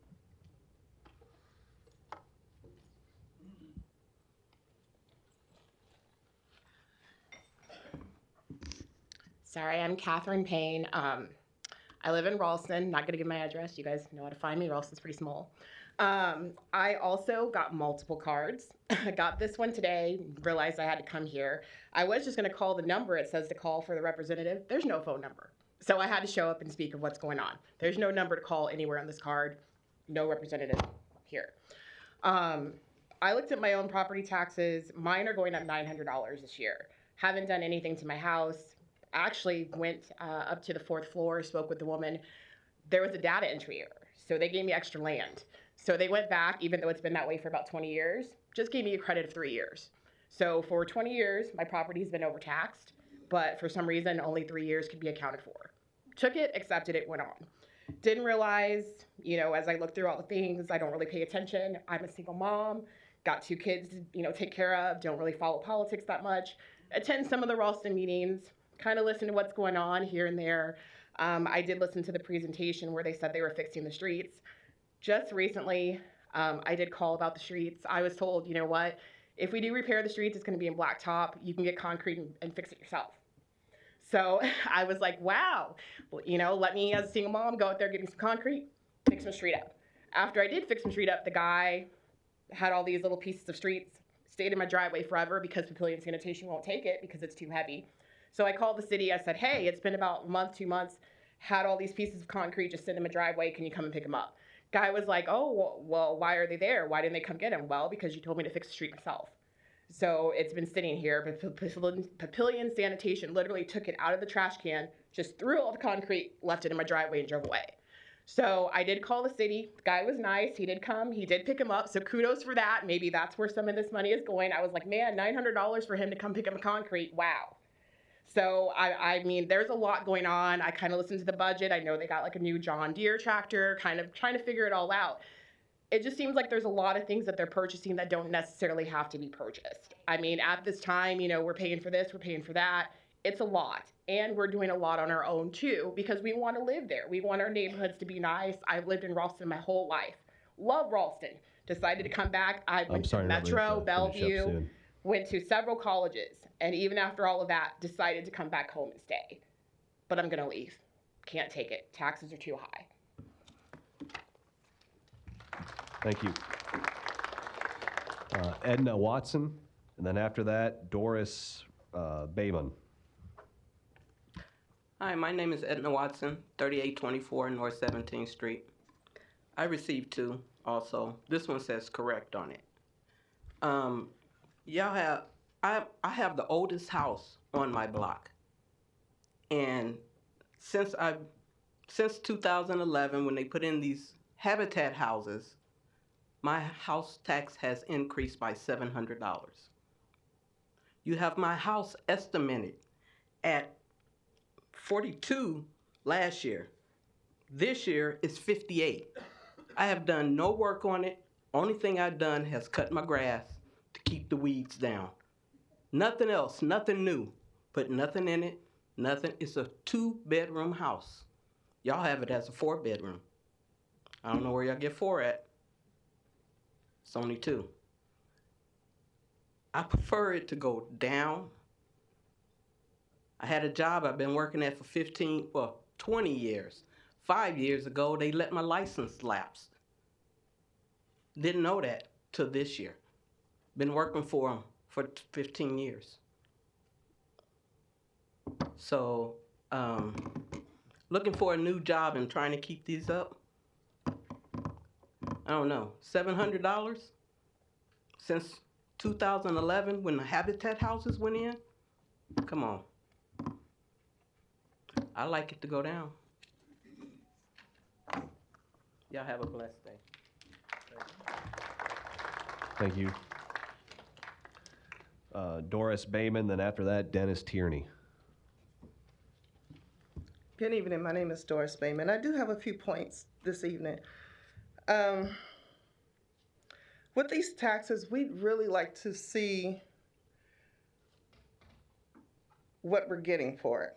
Based on what we're paying, we like to get a lot of good, positive feedback for that. For the most part, what I see are bridges to nowhere. We have lots of unfinished construction jobs. We're not getting any satisfaction out of it. If we were getting the satisfaction out of what our money is going towards, we would feel a lot better about what we're paying for, okay? My next point is, I understood the budgets quite well, the numbers and where you're going. The third person that spoke was right on point with how we're being taxed and our percentages. So I've had the pleasure of living in several states, and I've had the pleasure of preparing several types of tax returns. And here in Nebraska, we are not all getting the same types of tax breaks. We're being taxed on the evaluations of our homes, we're being taxed on the construction, but we're not all getting the same tax breaks. So if you've lived in a particular neighborhood for 20 plus years, but you buy a home in that neighborhood, your tax breaks may be a little better than somebody else's. So if we could find some equity with that, I would like our construction projects to end so that we can see the beautification of those. I would like to see those tax breaks be a bit more equitable in this state. Okay? And those are my two main points. Thank you. Next up is Dennis Tierney, and then after that, Ryan Plambeck. Good evening, Dennis Tierney. I'm a landlord, and I'm here on behalf of my tenants at 6917 Military Avenue, whose building will see an increase in taxes of 18%. 3205 Poppleton Avenue, which will see a tax increase of 38%. And 1001 North 29th Street, which will see a property tax increase of 51% year over year. Now, we hear all the time, landlords do, about how there's a lack of affordable housing in Omaha. Guess why? The biggest reason, biggest expense that landlords have is property taxes. Most landlords that I know of are mom and pop landlords, small business people. They can't absorb a 51% increase in property taxes. Guess who's going to get the increase in rents? Because of you increasing property taxes. This is why there's so little affordable housing in Omaha. You're doing this to tenants. There's 37, these three buildings represent 37 families. You've just increased the cost of living, 37 families. And I'm just one landlord. There's a lot of landlords that are seeing the same type of property tax increases. You're hurting the little people, the people who are tenants who can't afford these kinds of increases. This is just not right. Thank you. Thank you. Ryan Plambeck, and then after that, Ellie Stengel. Hello, Ryan Plambeck. I live here in Omaha, so it makes me part of the OPS school district. I just received this notice yesterday that my property taxes are increasing by over 32%, of which 60% of that, or 59 to be fair, goes directly to the OPS school district. A school district that I don't use, will never use, and like a lot of people here in this room aren't utilizing right now. What I would like to know is what is being done to decrease the amount of waste that that district has. I know firsthand all the food that gets thrown out on a daily basis around all these schools. I've seen boxes of pencils, pens, reams of paper being tossed just so you can get another budget. What if I had to reduce your budget by 32%? How would that affect you? What is being done to tighten your belts and do better? What is being done to do better for the city of Omaha, Douglas County, and OPS? That's what I would like to know. Also, I would like to know, we're here at this meeting tonight. This budget is going to be voted on in a few days. What, if anything, can be done to sharpen the pencils for this budget so these increases don't happen? Is it even possible? That's all. Thank you, Ellie Stengel. And then after that, Carol Ducey-Cerny. Hi, I don't have much to say, but my name's Ellie Stengel, and I live in Omaha, 9406 Miami Street. And I work for Senator Ben Hansen. And I just wanted to come and say a couple words of thanks. Thank you, Mr. Esch, for putting this on, and all of those that work in the clerk's office. I know that it was probably very difficult with it being a new hearing and figuring out all those details. So thanks for sticking to it. And I know that there were some issues with the postcards. But you were quick to resolve those issues and send out new ones, so thank you for that. And I looked at your website and you put information there, and then you also updated your voicemail with information. So I appreciate that. And then also for the presenters, thank you for your time in being here tonight. Thank you for giving us further details and explanations on how these budgets are going to be used. The presenter from City of Ralston, you especially, I just wanted to thank you for your clear explanation of the legislation behind the postcards and this hearing. So that was, I mean, I understood it, and I think I've heard several people express that you did a good job on that. I think we can see that this is the beginning of ensuring an open line of communication between the taxpayers and those setting the budget. So I think this is a beginning step in that, and I hope that you're listening. I think it's not bad that we expect our property taxes to be used responsibly. It encourages us to get involved, to be informed, to have a voice, to say what we're thinking, and I think that each person here is doing their part to be involved and informed and to create some sort of accountability for you. So please listen to them, and also, thank you for your time. I understand that life is busy, so thank you. Thank you. Yep, Carol Ducey Cerny, and then after that, Ida Vaughn.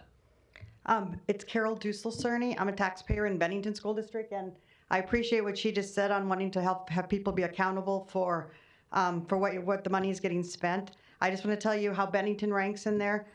We have the second highest school tax levy in the state, the maximum general and building fund levy since 2011, despite double-digit valuation growth. The district was one for years. Gretna got ahead of us. They just had a bond, and if we pass our next bond issue, we'll get that spot back, not one we really want. Bennington has the highest debt ratio in the state at 9% and will potentially grow to 16% if our next bond issue is passed. The state statute 14-525 for bonded indebtedness for a city is only 5%, so we've well exceeded that. You would think with those numbers, we have the highest population of students. Nope, not even close. We're 14th. We have our superintendent is asking for the maximum operating side for the last decade, and our bond levy will be high forever. Why is that? Because we pay interest only, and we're not paying any principal hardly at all on our debt. We don't have a CFO despite having a $100 million annual budget and a $250 million bond budget with interest. 91% of our valuation is on homeowners. We have only 4% commercial, so the homeowners get hit really hard. Our school board and superintendent have received auditors' reports saying we lack internal controls. We're exceeding budgets and not complying with required disclosures, so we would like some accountability. Since there are no state regulations around debt schedules and maximum indebtedness, we will not be able to, Dr. Hawk should not be able to request more than the allowable growth, which is for us 10.2%. We need to protect the taxpayers from financial mismanagement so we can afford to live there and raise our kids and raise other people's kids there. Thank you. Next up, Ida Vaughn, and then Tracy Baker after that.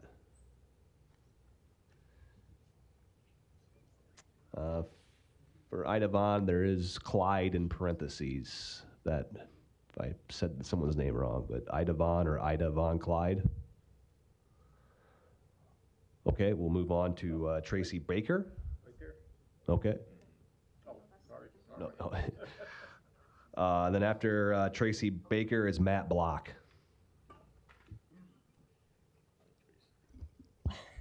Sorry.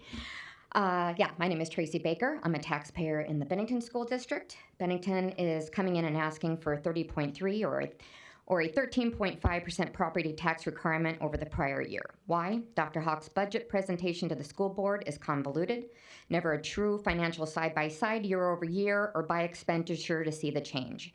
It's just full of bullet points and stories. He stated state aid increased 2.6 million, other receipts are up 1.1 million, our valuations are up 13.5%. All revenue is up, yet our student growth is only up 5%. Why do we need so much? Other districts such as Westside are lowering their tax rates due to increased valuations, and our school district has asked for the max 1.05 for the general and building levy since 2011, over a decade. And even at that max, we have one of the lowest salary benefits per pupil. Teachers have received on average per year a 2% increase, while Dr. Hawk's personal school board has given him a 6% increase on average per year over the same decade. Being here tonight, perhaps rather than employing 2 superintendents, we should follow our fellow school districts and hire a CFO. It's never a thought to be prudent and use valuation growth to reduce the tax levy, especially when student growth is dropping. The last 3 years, tax requirement growth has been 12, 12, and 13.5, yet student growth is 9, 9, and 5. The state law allows the allowable growth to be 10.2, which is 8.2 real growth plus 2%, but real growth or new houses does not always translate to new students. I understand explaining here does not matter. You are not going to vote. The state will not stop him, and neither will our school board, but it needs to stop, and Hawk needs to go. Thank you. Okay, next up is Matt Block, and then after that, Carrie Lira. Do we have Matt Block? All right, I'm not seeing anybody rise, so is there a Carrie Lira here?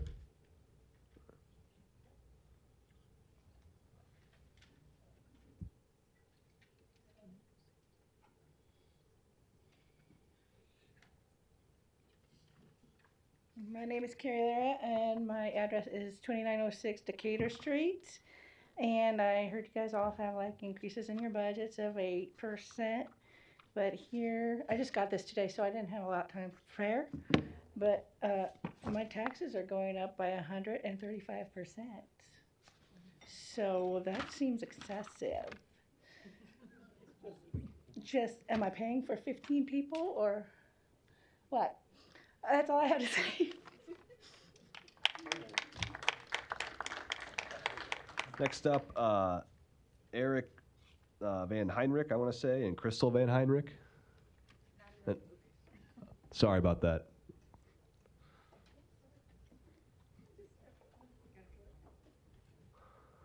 No, I apologize. It seems like I pronounced your last name wrong, so correct me for the record. I apologize. Hi, my name's Eric Van Hunnick, and I'm not going to say my address, but it seems to me you guys are way out of touch with everybody else here. And I'm sure that you guys came here knowing that you weren't going to get a lot of praise for what was going to happen. But I didn't hear a lot of people saying what they were going to do about it, even though they knew that this isn't right. A lot of the presentations I saw said that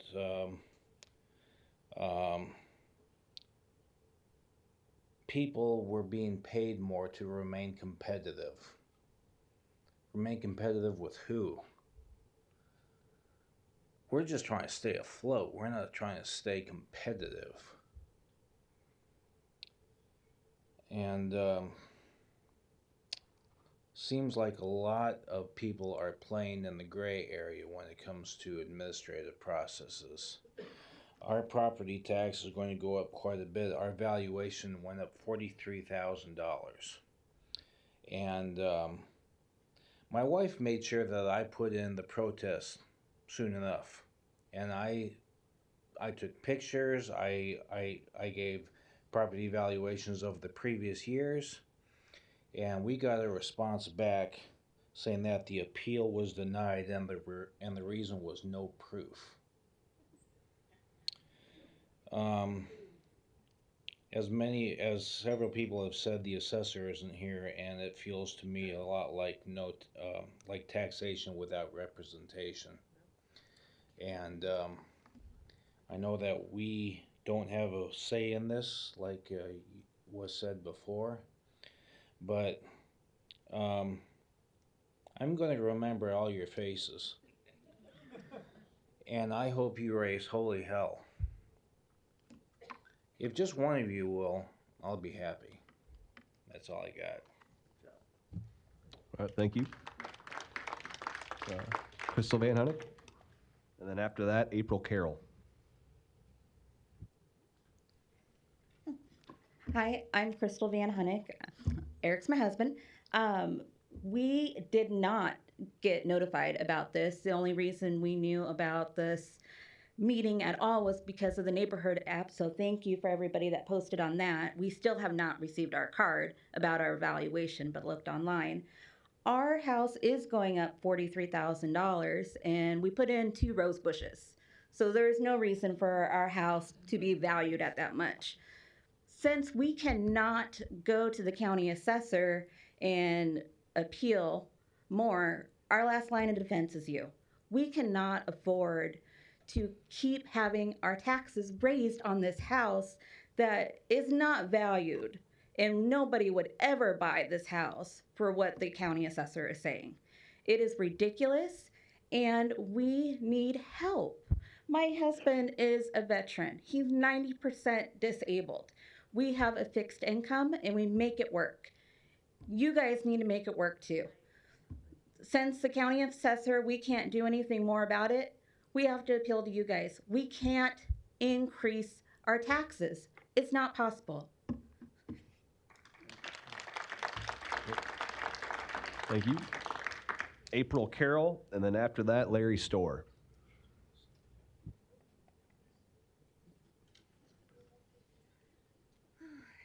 This is my first one. It's a little nerve-wracking. April Carroll, kind of tucked in between. We're the Millard, but we're next to Ralston. That was a really great presentation. I did enjoy that, and I enjoy the city of Ralston. I have kids that are in school that should be probably in bed almost by now. We came here with a few neighbors being really riled up about this, and now I feel kind of bad that you guys are really getting the blunt of what is the assessor and the poor job that they do. Obviously, everyone's concerns. The streets are a huge concern, things like that. So I think that we need to kind of gear our frustration towards the right branch and the right group of people, and I feel like you guys aren't quite that. But at the same time, with the increase in pay on teachers and the new buildings and things like that, if our teachers don't have the means to buy houses, to live in our areas, to teach our children, then where are we at? Our property tax has gone up $30,000 each year for the last 2 years. About $80,000 in 5 years, $60,000 of that has just been in the last 2 years. So it feels as well very scary to feel like we're being taxed out of the neighborhood that we love, the neighborhood that we love to raise our kids in. We love our school in the Millard school district, and we don't want to go anywhere else. But it is scary to think about, where will my children live eventually if we want to stay in Omaha. And I'm from the West Coast, so I am torn because it's very expensive there. Our schools are awful in the small town of Eastern Oregon that I'm from. So I do love the opportunities that we have here and what you guys are trying to give to our children and our youth.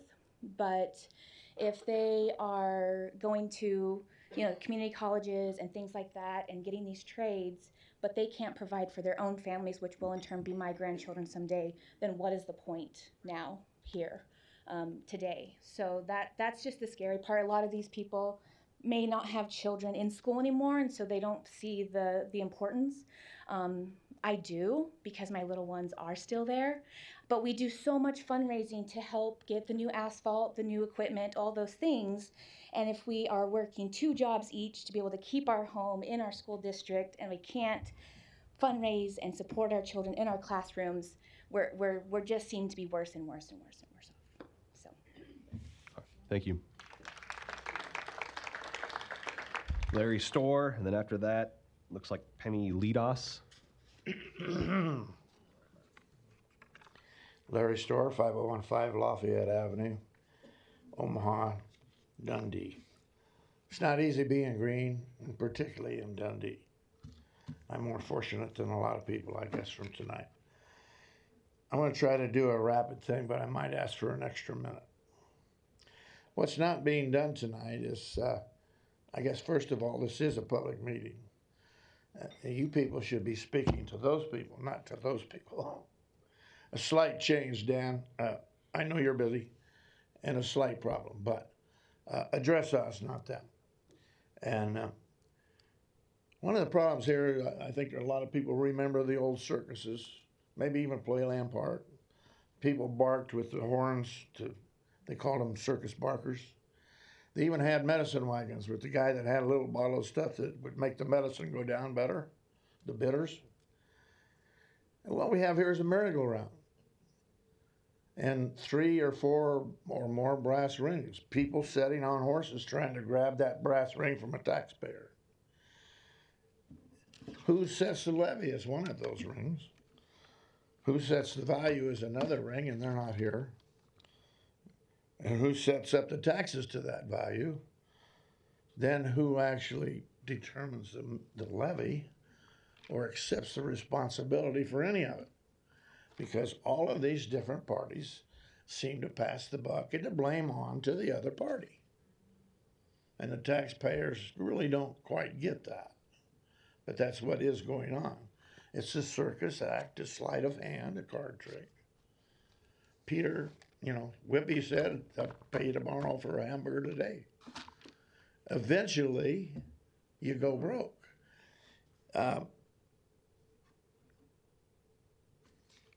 Let me move over to some of the reasons why you ought to be doing things to cut down on the budgets instead of going along with the state that says you're allowed to go up by 3 or 5% every year. You don't have to do that.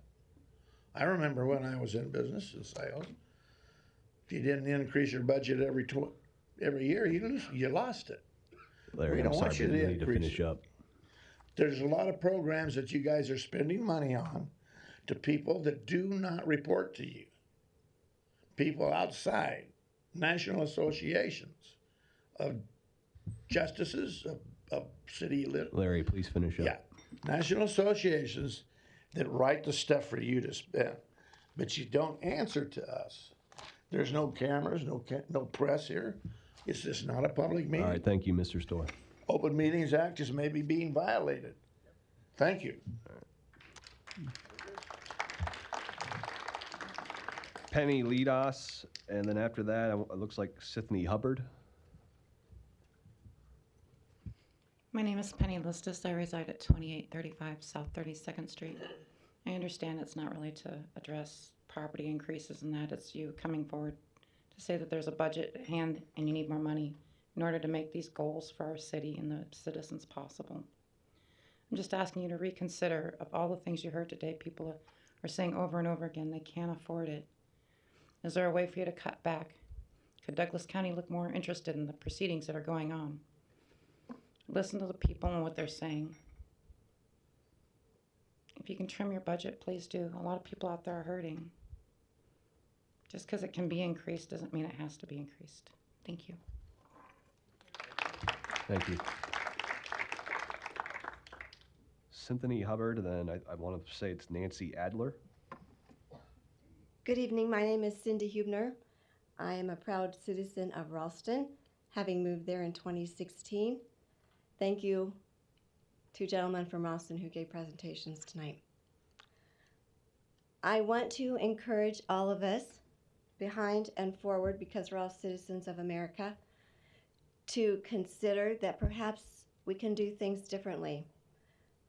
My wages were cut in half a couple of years ago due to a life circumstance that I didn't ask for, but it happened. I had to learn how to budget with the reduced amount of income. I have had to put off some things that will cost me more to do when I have the money to do it, but I'm not allowed to spend money that I don't bring in. And so rather than setting my budget by my expenses, I have to set my budget by my revenue and pay the expenses from that allocable part of revenue that I have. I know that we all do that in our own personal lives, and I would offer the opportunity that perhaps in a formal business way we consider doing that as well. Tonight, I want to thank you for the Pledge of Allegiance. I was pleasantly surprised and appreciate that we can come here, express our First Amendment rights of the Constitution, and say the pledge to our country. Thank you. And I may have misspoken on the first name for the next speaker. It might be Avery Adler. Is there an Avery Adler? Or maybe it was Nancy Adler. All right, we're gonna move on then. Joseph Mock, M-A-C-H, Joseph Mock.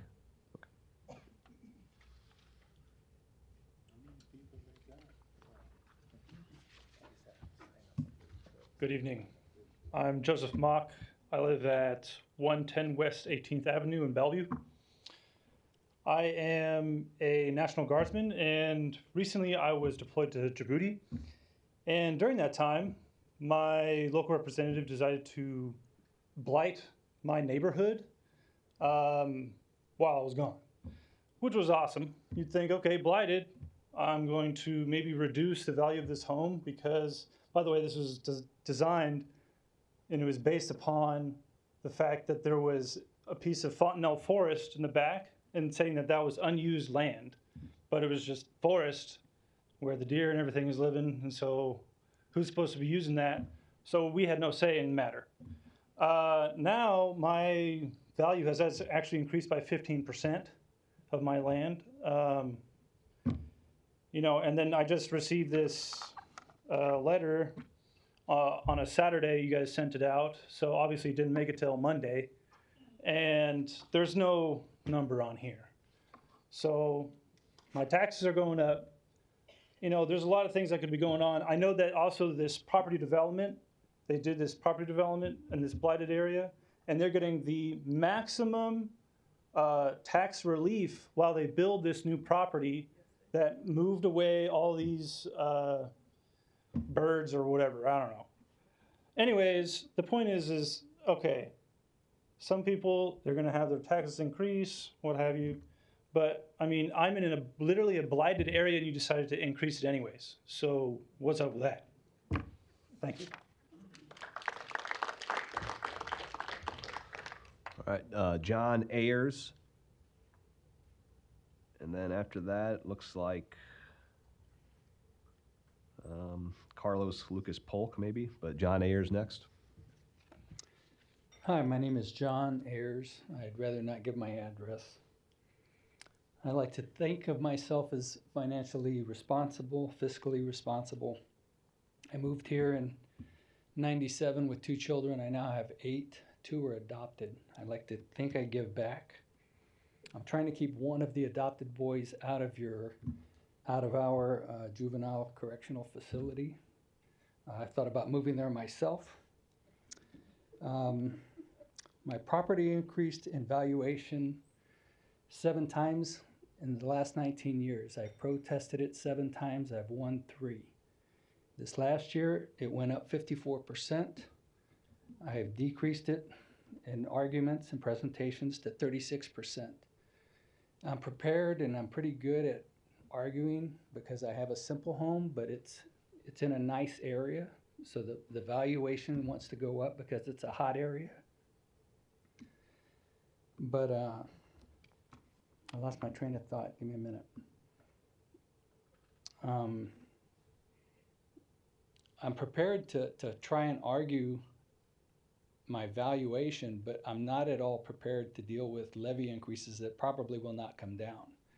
So that has me concerned. I feel like I'm being taxed out of my home. It's tough to live on a fixed income, but I'm creative, and so I'm just real frustrated with the situation, and I wanted to come down and just try and express that, but I feel kind of hopeless with the government and how things are working out. So thank you. Thank you. So if anyone here, but I'm having a difficulty reading the name, I apologize, but I want to say Carlos Lucas Pan or Polk, number 40, if anyone's signed line number 40. All right, next up then Louis Aguiar, and then Margarita Taylor after that, Tyler, but Louis Aguiar or Aguirre.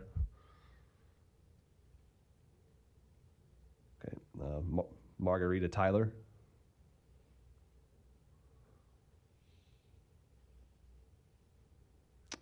Okay. Trevor Howard.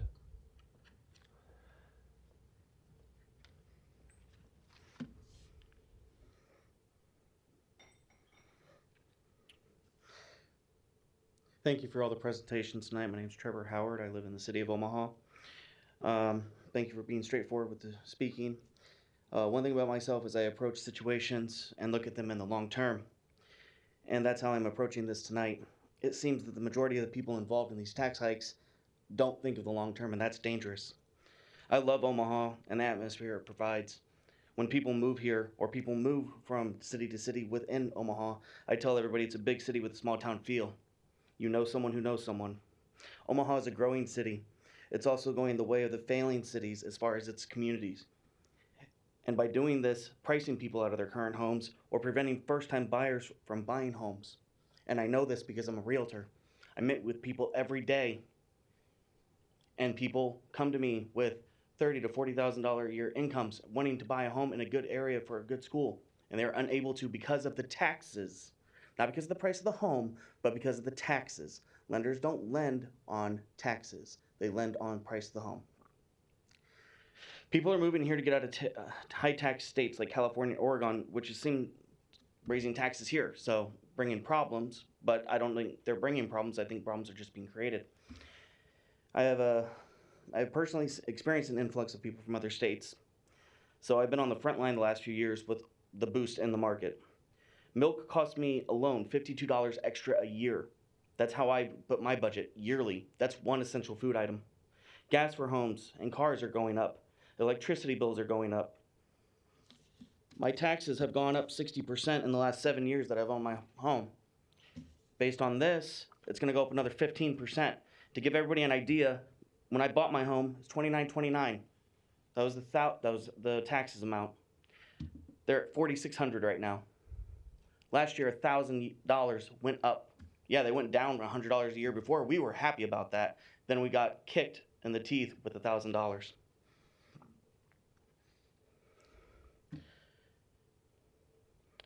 So, home evaluations are going up to the spike in the market, in the real estate market, and I understand that. The way to balance this is to lower the levies, which keep our taxes consistent, rather than raising them significantly, which is currently happening. Sir, I'm finishing up right now. And all taxes are going up 75% in the 7 years, and I've lived in my home while trying to get ahead, even working 2 jobs at sometimes. I have luxuries now that were fun things that my family could do 2 years ago because of taxes. They're luxuries. That should not be a thing. I should be able to take my kids out to a lunch once in a while. Thank you. Thank you.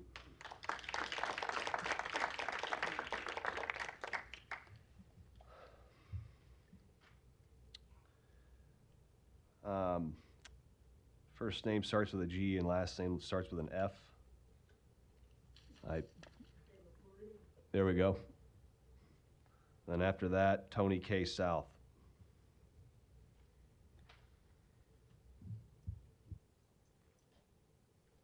I'm here because of this. You know, when I'm a house build, you know, because everyone wants America. Sir, could you state your name again, please? My name's Gabriel Florido. I live on 26th and Wine. And, you know, everybody wants American dream to live in their home for the rest of their lives.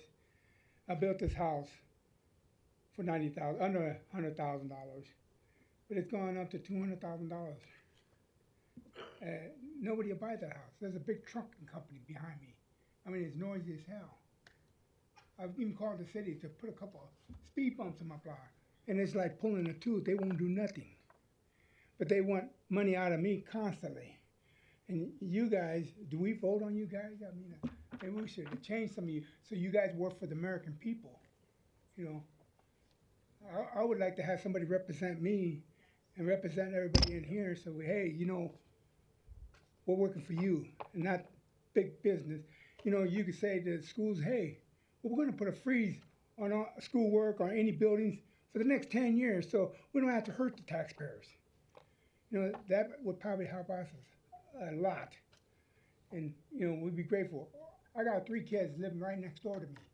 And their rent is outrageous. But the taxes, Oh my God. I couldn't believe what they showed me. When I first started moving 40 years ago, I was only paying $270 a month. Now it was up to $1,500. Now my kids are paying $3,000. I said, how can you make it? You know, how can you have the American dream? Because constantly when they figure out you're making a raise, well, we got to charge more money because we need more money from you guys. And they can never save anything because you're constantly taking it away. You know, think about us. Think about everybody in here that, you know, my kids would have loved to be in here, but they got to work 2 jobs so they can make their payments. You know, that's all I got to say. Help us. You know, if we put you in those jobs, think about us, everybody here. Thank you. Thank you. Tony K. South, and then Ed Cremito, looks like. I have a Tony K. South. All right. Ed Cremito, is that number 46? Okay. Catherine, starts with a B. Looks like Brunatow to me, so maybe that was the first one that I said, Brunatow. Catherine's first name. Last name starts with a B. All right. Kyle Schwartz.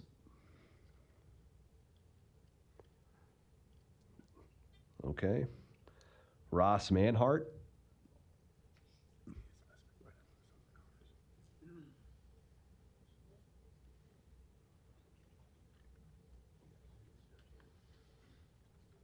Hello, good evening. My name is Ross Manhart. I live in Omaha. Prefer not to give my address.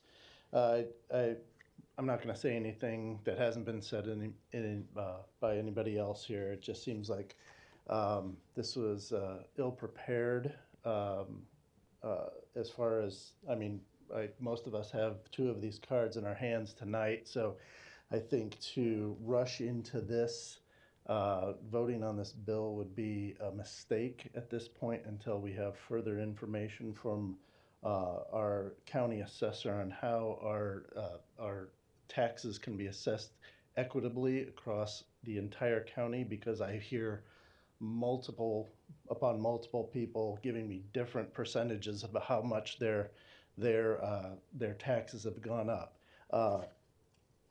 By such luck, I got my neighbor's card, who's gone up 17%. It just seems a bit ridiculous, so I would encourage all of you to reassess your budgets and maybe delay a vote on this bill until answers can be brought forth by the county assessor. Thanks.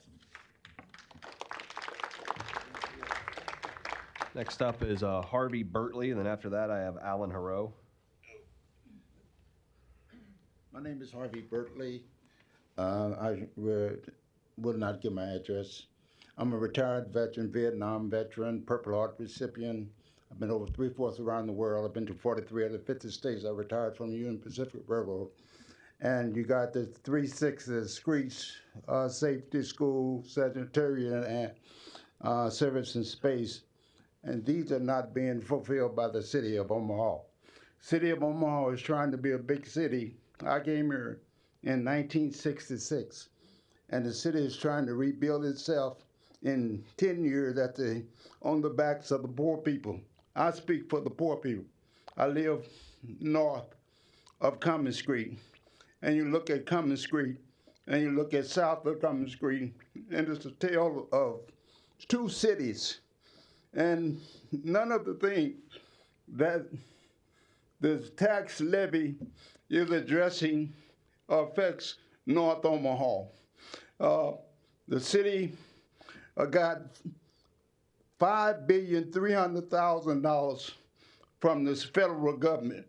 They got a budget excess of $465 million tax excess that they collected from the state of Nebraska. And one senator said they should use it for a rainy day and another senator said they should lower the taxes. Why don't they lower the taxes? The Bible says, as much as you've done this unto the least one of these my children, you've done it unto God. Be not deceived. God is not mocked. Whatsoever man soweth, that shall he also reap.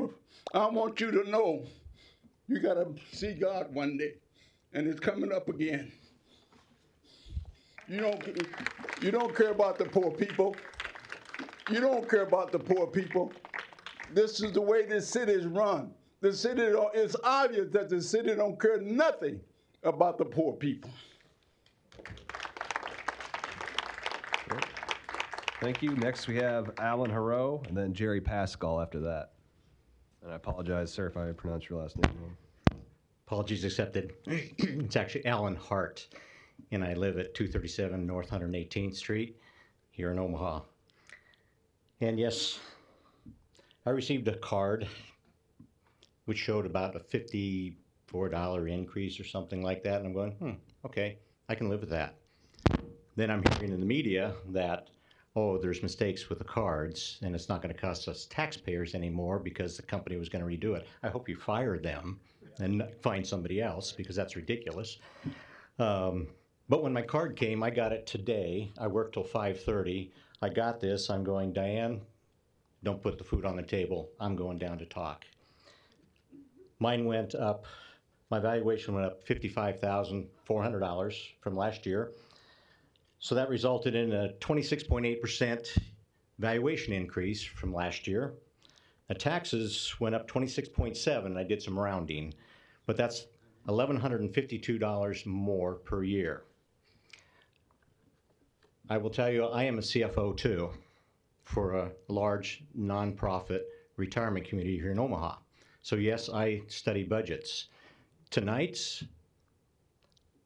I applaud you folks for putting budgets together, but for someone that's analytical, seeing slides from back there, being able to decide, is that a good budget or not? I don't know.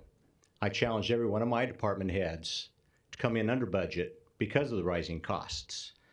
But I've also known in other places that, yes, if you don't spend your budget from the prior year, you won't get it back. So there's no incentive to reduce budgets within any of your areas. You oversee areas, but you rely on your department heads to come up with budgets. Okay? Where's the accountability down to the very bottom? What needs to get spent? Okay? Because it's the taxpayers that are paying for this. All of us. And I'll finish here. Two things. I'm really tired of seeing our DC assessor's picture on the website, her website. She thinks more of herself. She should have been here. To defend some of this. Number two, sorry. One thing, this is all based on 2022, and you know what's going on in the economy right now. In Omaha, real estate market prices are plummeting because of skyrocketing interest rates, over 6% for 30-year mortgages. So here we are. My valuation says 261, only based on homes that are being sold. My house is my house sir, that I've had for 15 years. Okay, thank you. Thank you.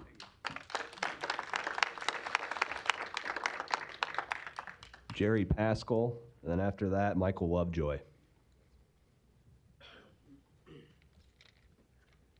Yes, the name is Jerry Pascal at 13516 Hillsborough Drive, and I'm sorry about I'm reading this because otherwise I'd forget some things. I've been following property tax problems for many years. I hear that taxing entities say often that we don't see much opposition in person to our budget increase. Well, here's the reason. When people try to make an effort, they quickly find out that they can't make a dent. So they give up. In general, we get lip service about keeping spending in check, but I really don't see enough effort. I've been involved in tax groups and Plaid Institute and some others, and I just get tired of seeing how taxing entities are not keeping things in line as much as they could. there's a common denominator I find on these boards. I've commonly seen, we want this, we want that, we want a new building, especially OPS in Douglas County lately, last several years. With schools, more spending does not equate to better academic outcomes. It's been proven with the statistics for many years. My main point is these boards really don't seem to care enough about keeping spending in check. The responsible thing to do would be to think about what your customer, the taxpayer, can afford. With an 8.5% inflation rate and maybe an average of about a 4% pay raise, that means a 4.5% loss in purchasing power. So with already super high property taxes, wouldn't it make sense to cut your spending, have some layoffs maybe, and become super conservative? That's what businesses have to do. Why can't public do it? They can, but they don't want to. I appreciate your public service, but I will say, for years I've seen a general attitude of, I want this, I've mentioned that again, I want this, I want that, new building, you name it. It's time to cut your budgets and think of the taxpayer and the suffering citizens. In the poor, he made a good point about the poor people too. The school districts should learn what they can by studying how the Omaha Archdiocese, which keeps their administration budget so far below the public schools administration budgets. I certainly need to finish up soon. Okay. So there's ways to cut administration. Please go back and do better and think of your customer, the taxpayer. Instead of going the easy route of spending more, try finding another lower cost way of just say no, like families have to do. That would show love, and thank you. Thank you. Michael Lovejoy, and then after that, Sharon Martin. Thank you. Mike Lovejoy, out Miller Districts, Lakeshore Subdivision. First off, I was a public official back east. I served on the school board based on the time there was a tax revolt going back in New England states. I defeated an 8-year incumbent who was the president of the New Hampshire School Board Association. We wiped the slate clean because everything was out of control. 14%, 18% tax increases coming down the pike. With a school district, and Miller, as you know, there is money to be cut. When I got onto the budget, I went through that budget and I cut out of and at the time it was a $24 million budget, which doesn't sound like a lot, but back in 80s, that was probably pretty good, damn good. It was $3,900 a kid to educate. Found $1.2 million of money that was cut, that didn't cut a program, didn't cut a teacher, didn't cut anything except wasteful spending when it comes to the supplies and a lot of travel incidents that was going on within the district. It can be done. My property tax jumped 20%. My charge to you is, unfortunately, I don't think anybody up here is an elected official, correct?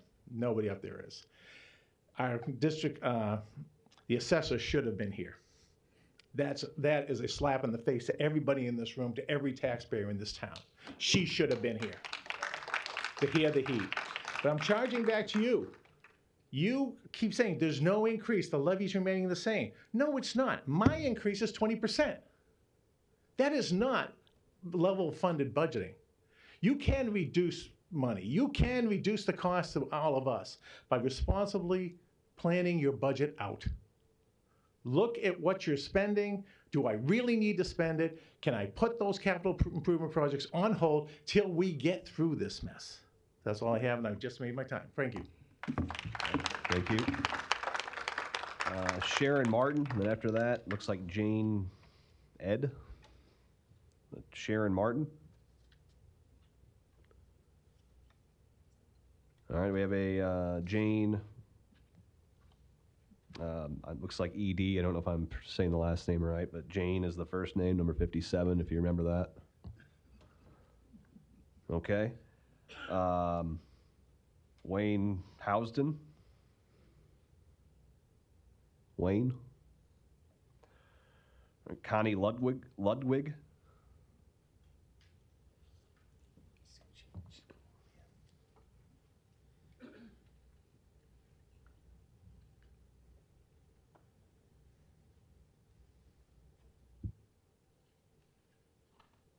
Connie Ludwig, 1821 Laird Street. That's in the near north, and the average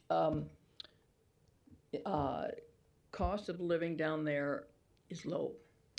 Taxes were lower than the rest of Omaha, but not anymore. A year ago, our taxes went from 35,000 valuation to 55. And I went down, I asked them, I went to protest, and they did take off $3,000. So now it was 51,000, and this year it's now 79,000, over 50% more. How can we afford to pay for this? My house has not changed, although on the side, empty lot, they built a Habitat for Humanity house, and across the street in that lot, they built one. Okay, maybe those houses are new looking and they're worth more, but it just makes my house look shabby. It doesn't increase my value, and now all of a sudden this is just high. We cannot afford to live in this place like they're saying, unless we have people who can learn to put a cap on the spending on some of the other areas. So we're asking you to look it over. Don't pass a budget. Cut it down for this year with all these problems we have. Thank you. All right, thank you. Next one, Ronald Hugh. First name starts with an R, last name starts with a H or a Y. All right, Joseph Poteet, Poteat.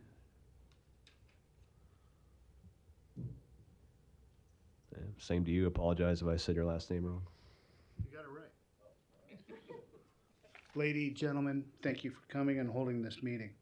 I moved here to Omaha in 2004. My property tax values or assessments have now gone up $60,000 in the last 4 years.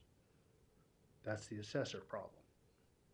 In the reality, there's an Omaha Public Schools problem.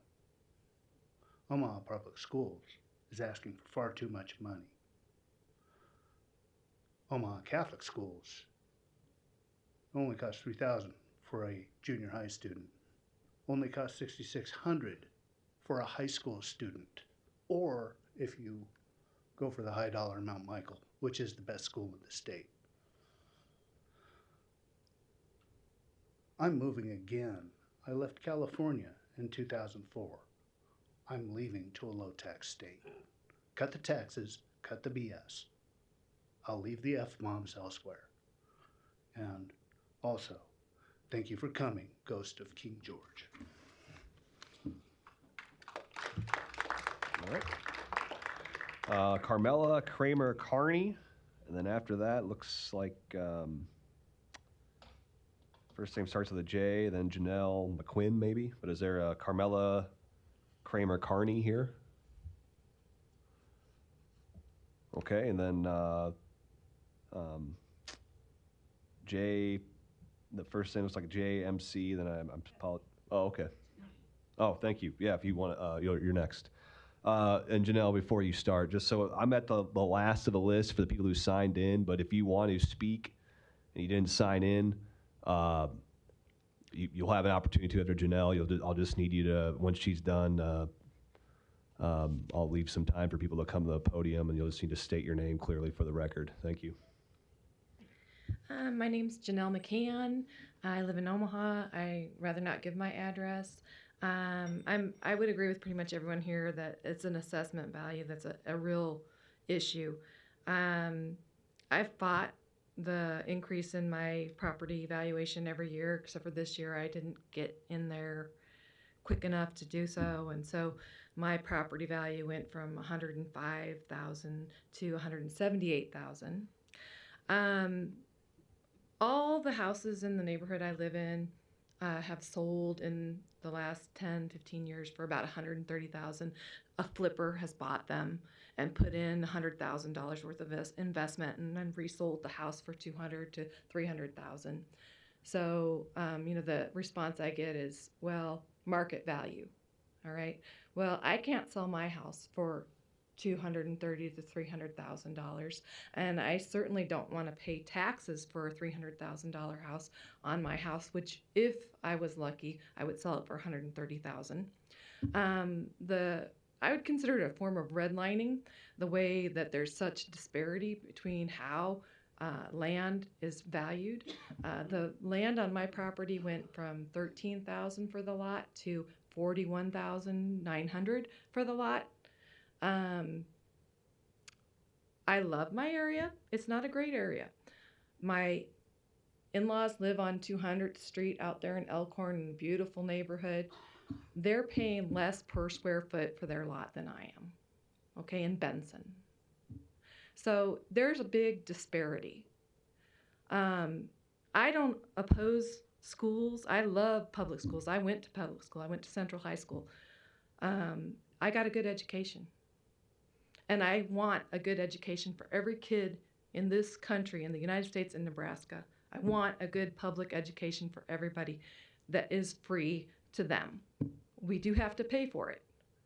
I'm not opposed to paying taxes, but in the last 2 years with the pandemic, we've gotten the CARES Act, we've gotten the PPP, we've gotten the ERA, we've gotten Sorry, ARPA. Ralph, I'll need you to finish up We've soon. gotten millions, if not $1 billion, infused into our communities for the purpose of public safety, school, health, and education. And I don't see why CEOs and the heads of organizations are getting I'll need you big to finish up bonuses soon. and we're getting all this funding, and yet instead of it going to the purpose of serving the community, we're being asked to increase the taxes we pay. All right, thank you. Okay, anybody else who wishes to address the, all right. Miss you'll be next after. Please state your name for the record. Rochelle Hunt, and I just want to go over a few things. First of all, you had us sign a ballot in 2020, and in that ballot, it was proposed that if we vote on marijuana or herbal whatever, or casinos, that our taxes would be lowered, and that it was going to be an honest effort to lower those taxes. And here you guys, since 2020, you've just been proposing increase. And we're having a federal issue right now, and I'm pretty sure you see the news and you know what's going on. And so I don't think that we should be playing the budget game and, trying to spend so that we keep money coming in from the federal government when we've got issues with the federal government, and we shouldn't be taking more money from the federal government. We should be focusing on the people providing here locally for you guys. And also I want to address how you guys could probably cut spending. And what I don't understand is if we're paying taxes for public schools, why are public schools paying property tax? If you guys would just cut the property tax for public schools, since we're paying for it anyway, why charge them? That would cut the budget right there. So cut the budget in public schools, cut the budget in college schools, since our money is going to that too. So that would help solve some budgeting issues, I think, if you consider that. And then also, like he said, wasteful spending. I mean, if you guys are throwing away lots of paper and pencils and pens just to keep a budget from the federal government that we don't need, and then also with all the billions of dollars that you've collected from COVID and all of these other relief funds, it seems to me like that the tax increase is non-essential, and that you're just giving us the runaround. And I don't mean to be rude, and I'm sorry if I come across that way, but you guys can do better. We're a Republican state, for God's sake. Do you want to end up like California? You've seen what California is. California is full of homeless people. They're overtaxed. I'll need you to finish up soon. They're overtaxed with their property tax. I mean, we can do better than this. If you want to become like a democratic state, keep going.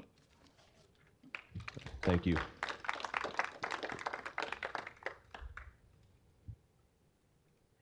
Yeah, my name is Patty, and I live out in Elkhorn. Patty, I need your last name. Oh, Magny.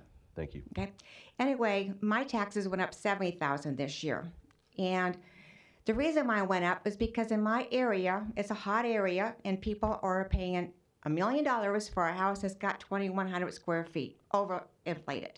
Okay, so that's fine if that guy thinks that house is worth $1 million, although he's only going to be taxed on $750,000. Okay, my tax is going up because they think my house now must be worth $1 million, and I only have 2,100 square feet. So obviously something's mismatched there. So yes, the Douglas County assessor's got something definitely wrong.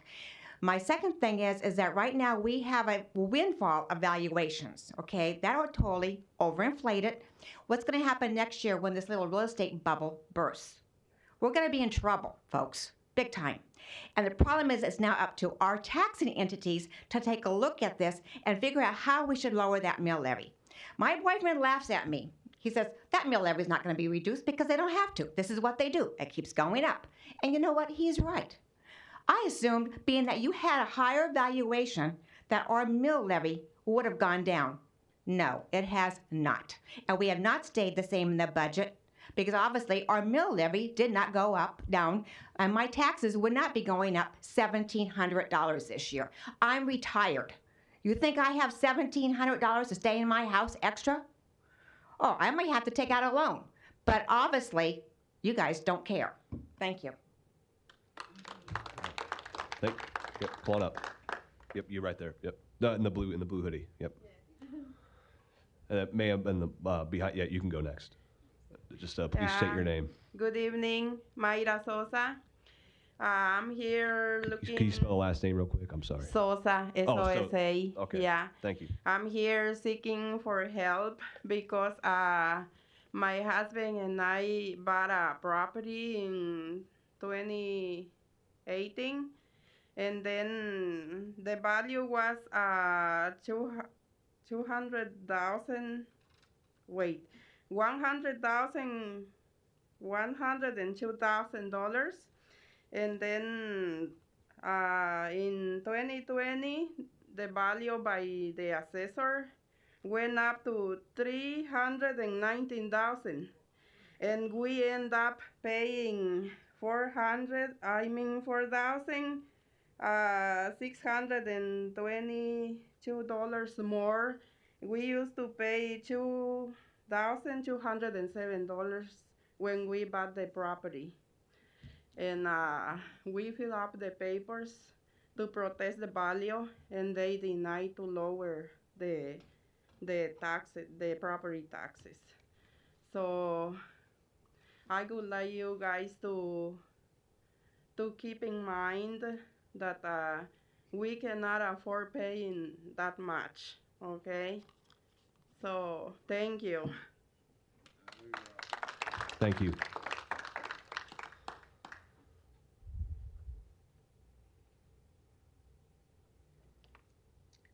Hi, my name is Lori Sharvat. We're in the Millard area, and my heart goes out to a lot of these people. Okay, I shouldn't have done this.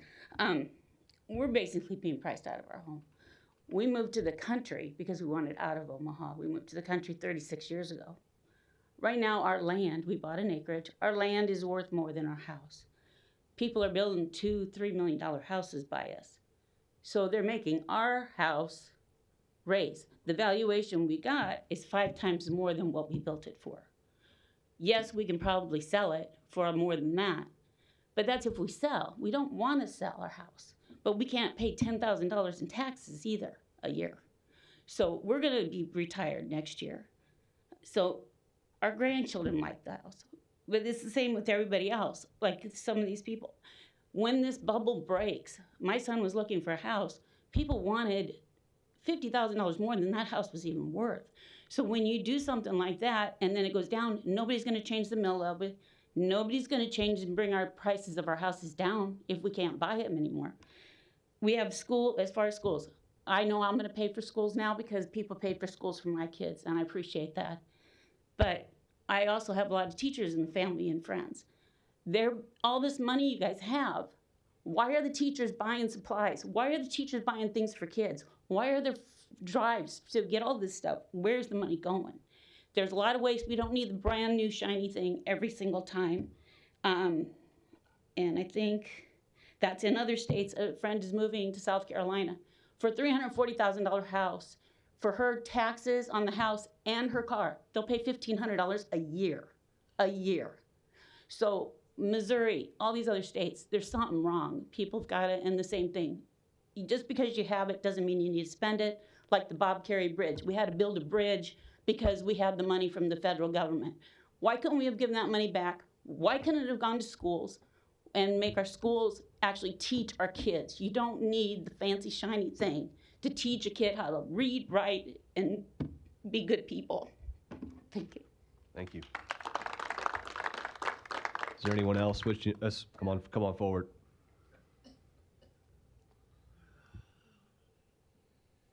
Hadn't expected to do this, but my name is Vince Davenport. I live in Bennington, and I appreciate everyone that was able to stay. And I will go ahead and make the comment as well for the assessor that the empty chair should have been filled by them tonight. You guys have all taken a hit because they're not doing their job. I grew up in North Omaha. I can tell you just a little bit for them, and then I'll go directly to you. The past problems of assessment should not be slammed to the current day. That's what's being done. That's wrong. Secondly, to all of you that are here, again, thank you for the time. Thank you for the effort that you're putting into the budget. I don't believe you're being very good stewards. You're not elected, but you are still a steward of the money and the facilities and the people that you look after. I'm a former teacher, a former government teacher. I don't believe very many of you would pass my class based on the things that I'm seeing here, the things that I'm seeing on the websites. I don't think you're being a steward like you need to be. I set budgets for my home and for an organization that I work in. It's cut, set the budget again, cut again. I don't believe that's being done. As I said, I'm a former teacher and a former substitute. I've been in the administrative buildings of every one of these schools. There's waste. Flat out, there's waste. You can all disagree as to what the amount of it, but there is. And that's wrong. You're not being a steward for the people that you should be working for. Those that pay their taxes for not just your salaries, but also all of those of you that are supposed to be educating the next generation and making sure that our places of homes and businesses are safe and well taken care of. And unfortunately, like I said, I hadn't planned on speaking, but listening to this, it needed to be said. Thank you for listening, and thank you for hopefully honestly evaluating. Thank you. Are there any other speakers? Come on down.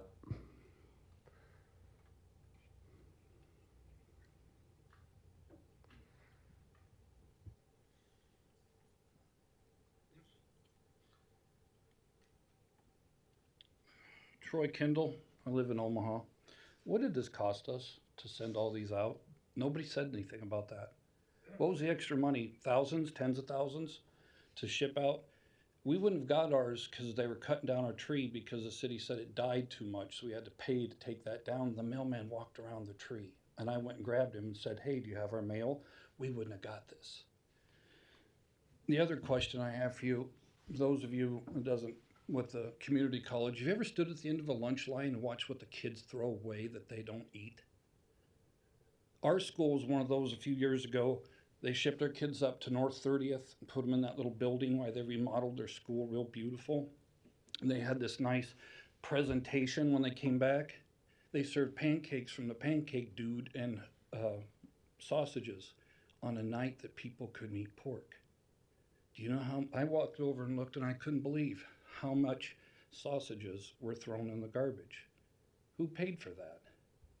You guys are asking for money, but stand at the end of the line if none of you have and look what those lunch ladies shove at the kids for their nutrition, and those kids sit down and talk and they don't eat and they throw it away every day.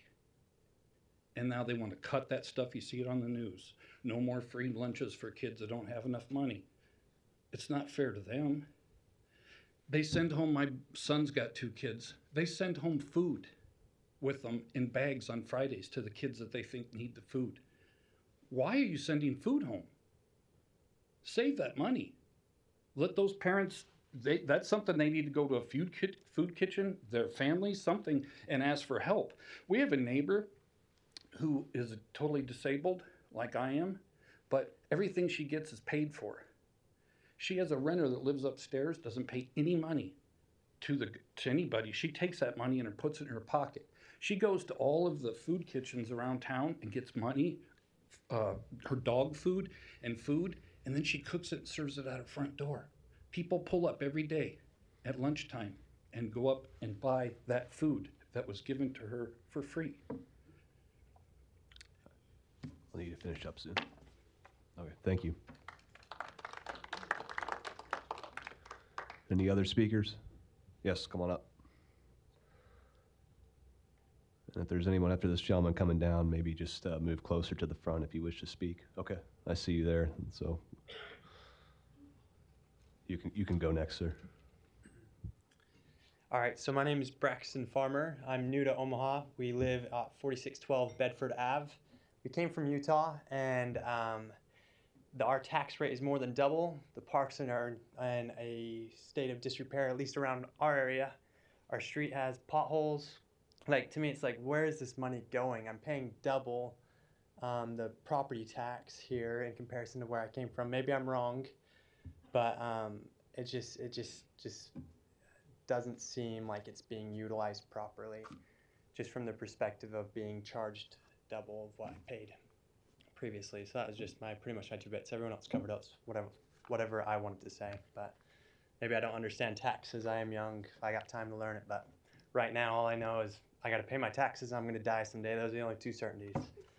So thank you. All right, thank you.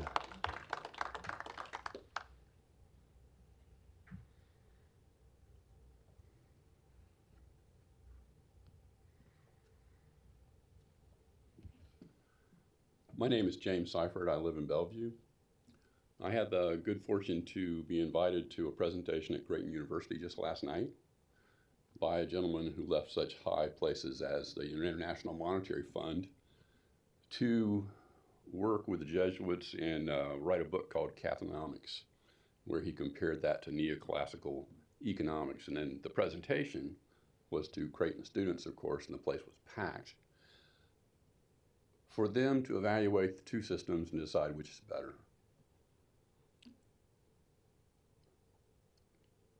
Obviously, it's from a Christian perspective, with the goodwill to all and care for all, maybe more so than a good capitalist like myself would appreciate. But having listened to that presentation, which overall presented a concept that government is created to take care of all men and women well, and to make a good society, not a society of goods, and to see the juxtaposition of that last night to what's being prosecuted right here, right down the street, right now, is startling. I wish you could have that experience. Thank you. Thank you. Is there anyone else who wishes to speak? All right, we'll see none. Before I adjourn, I'll just a few reminders. If you didn't pick up any copies, if you wanted hard copies of the presentations, there should be some available outside.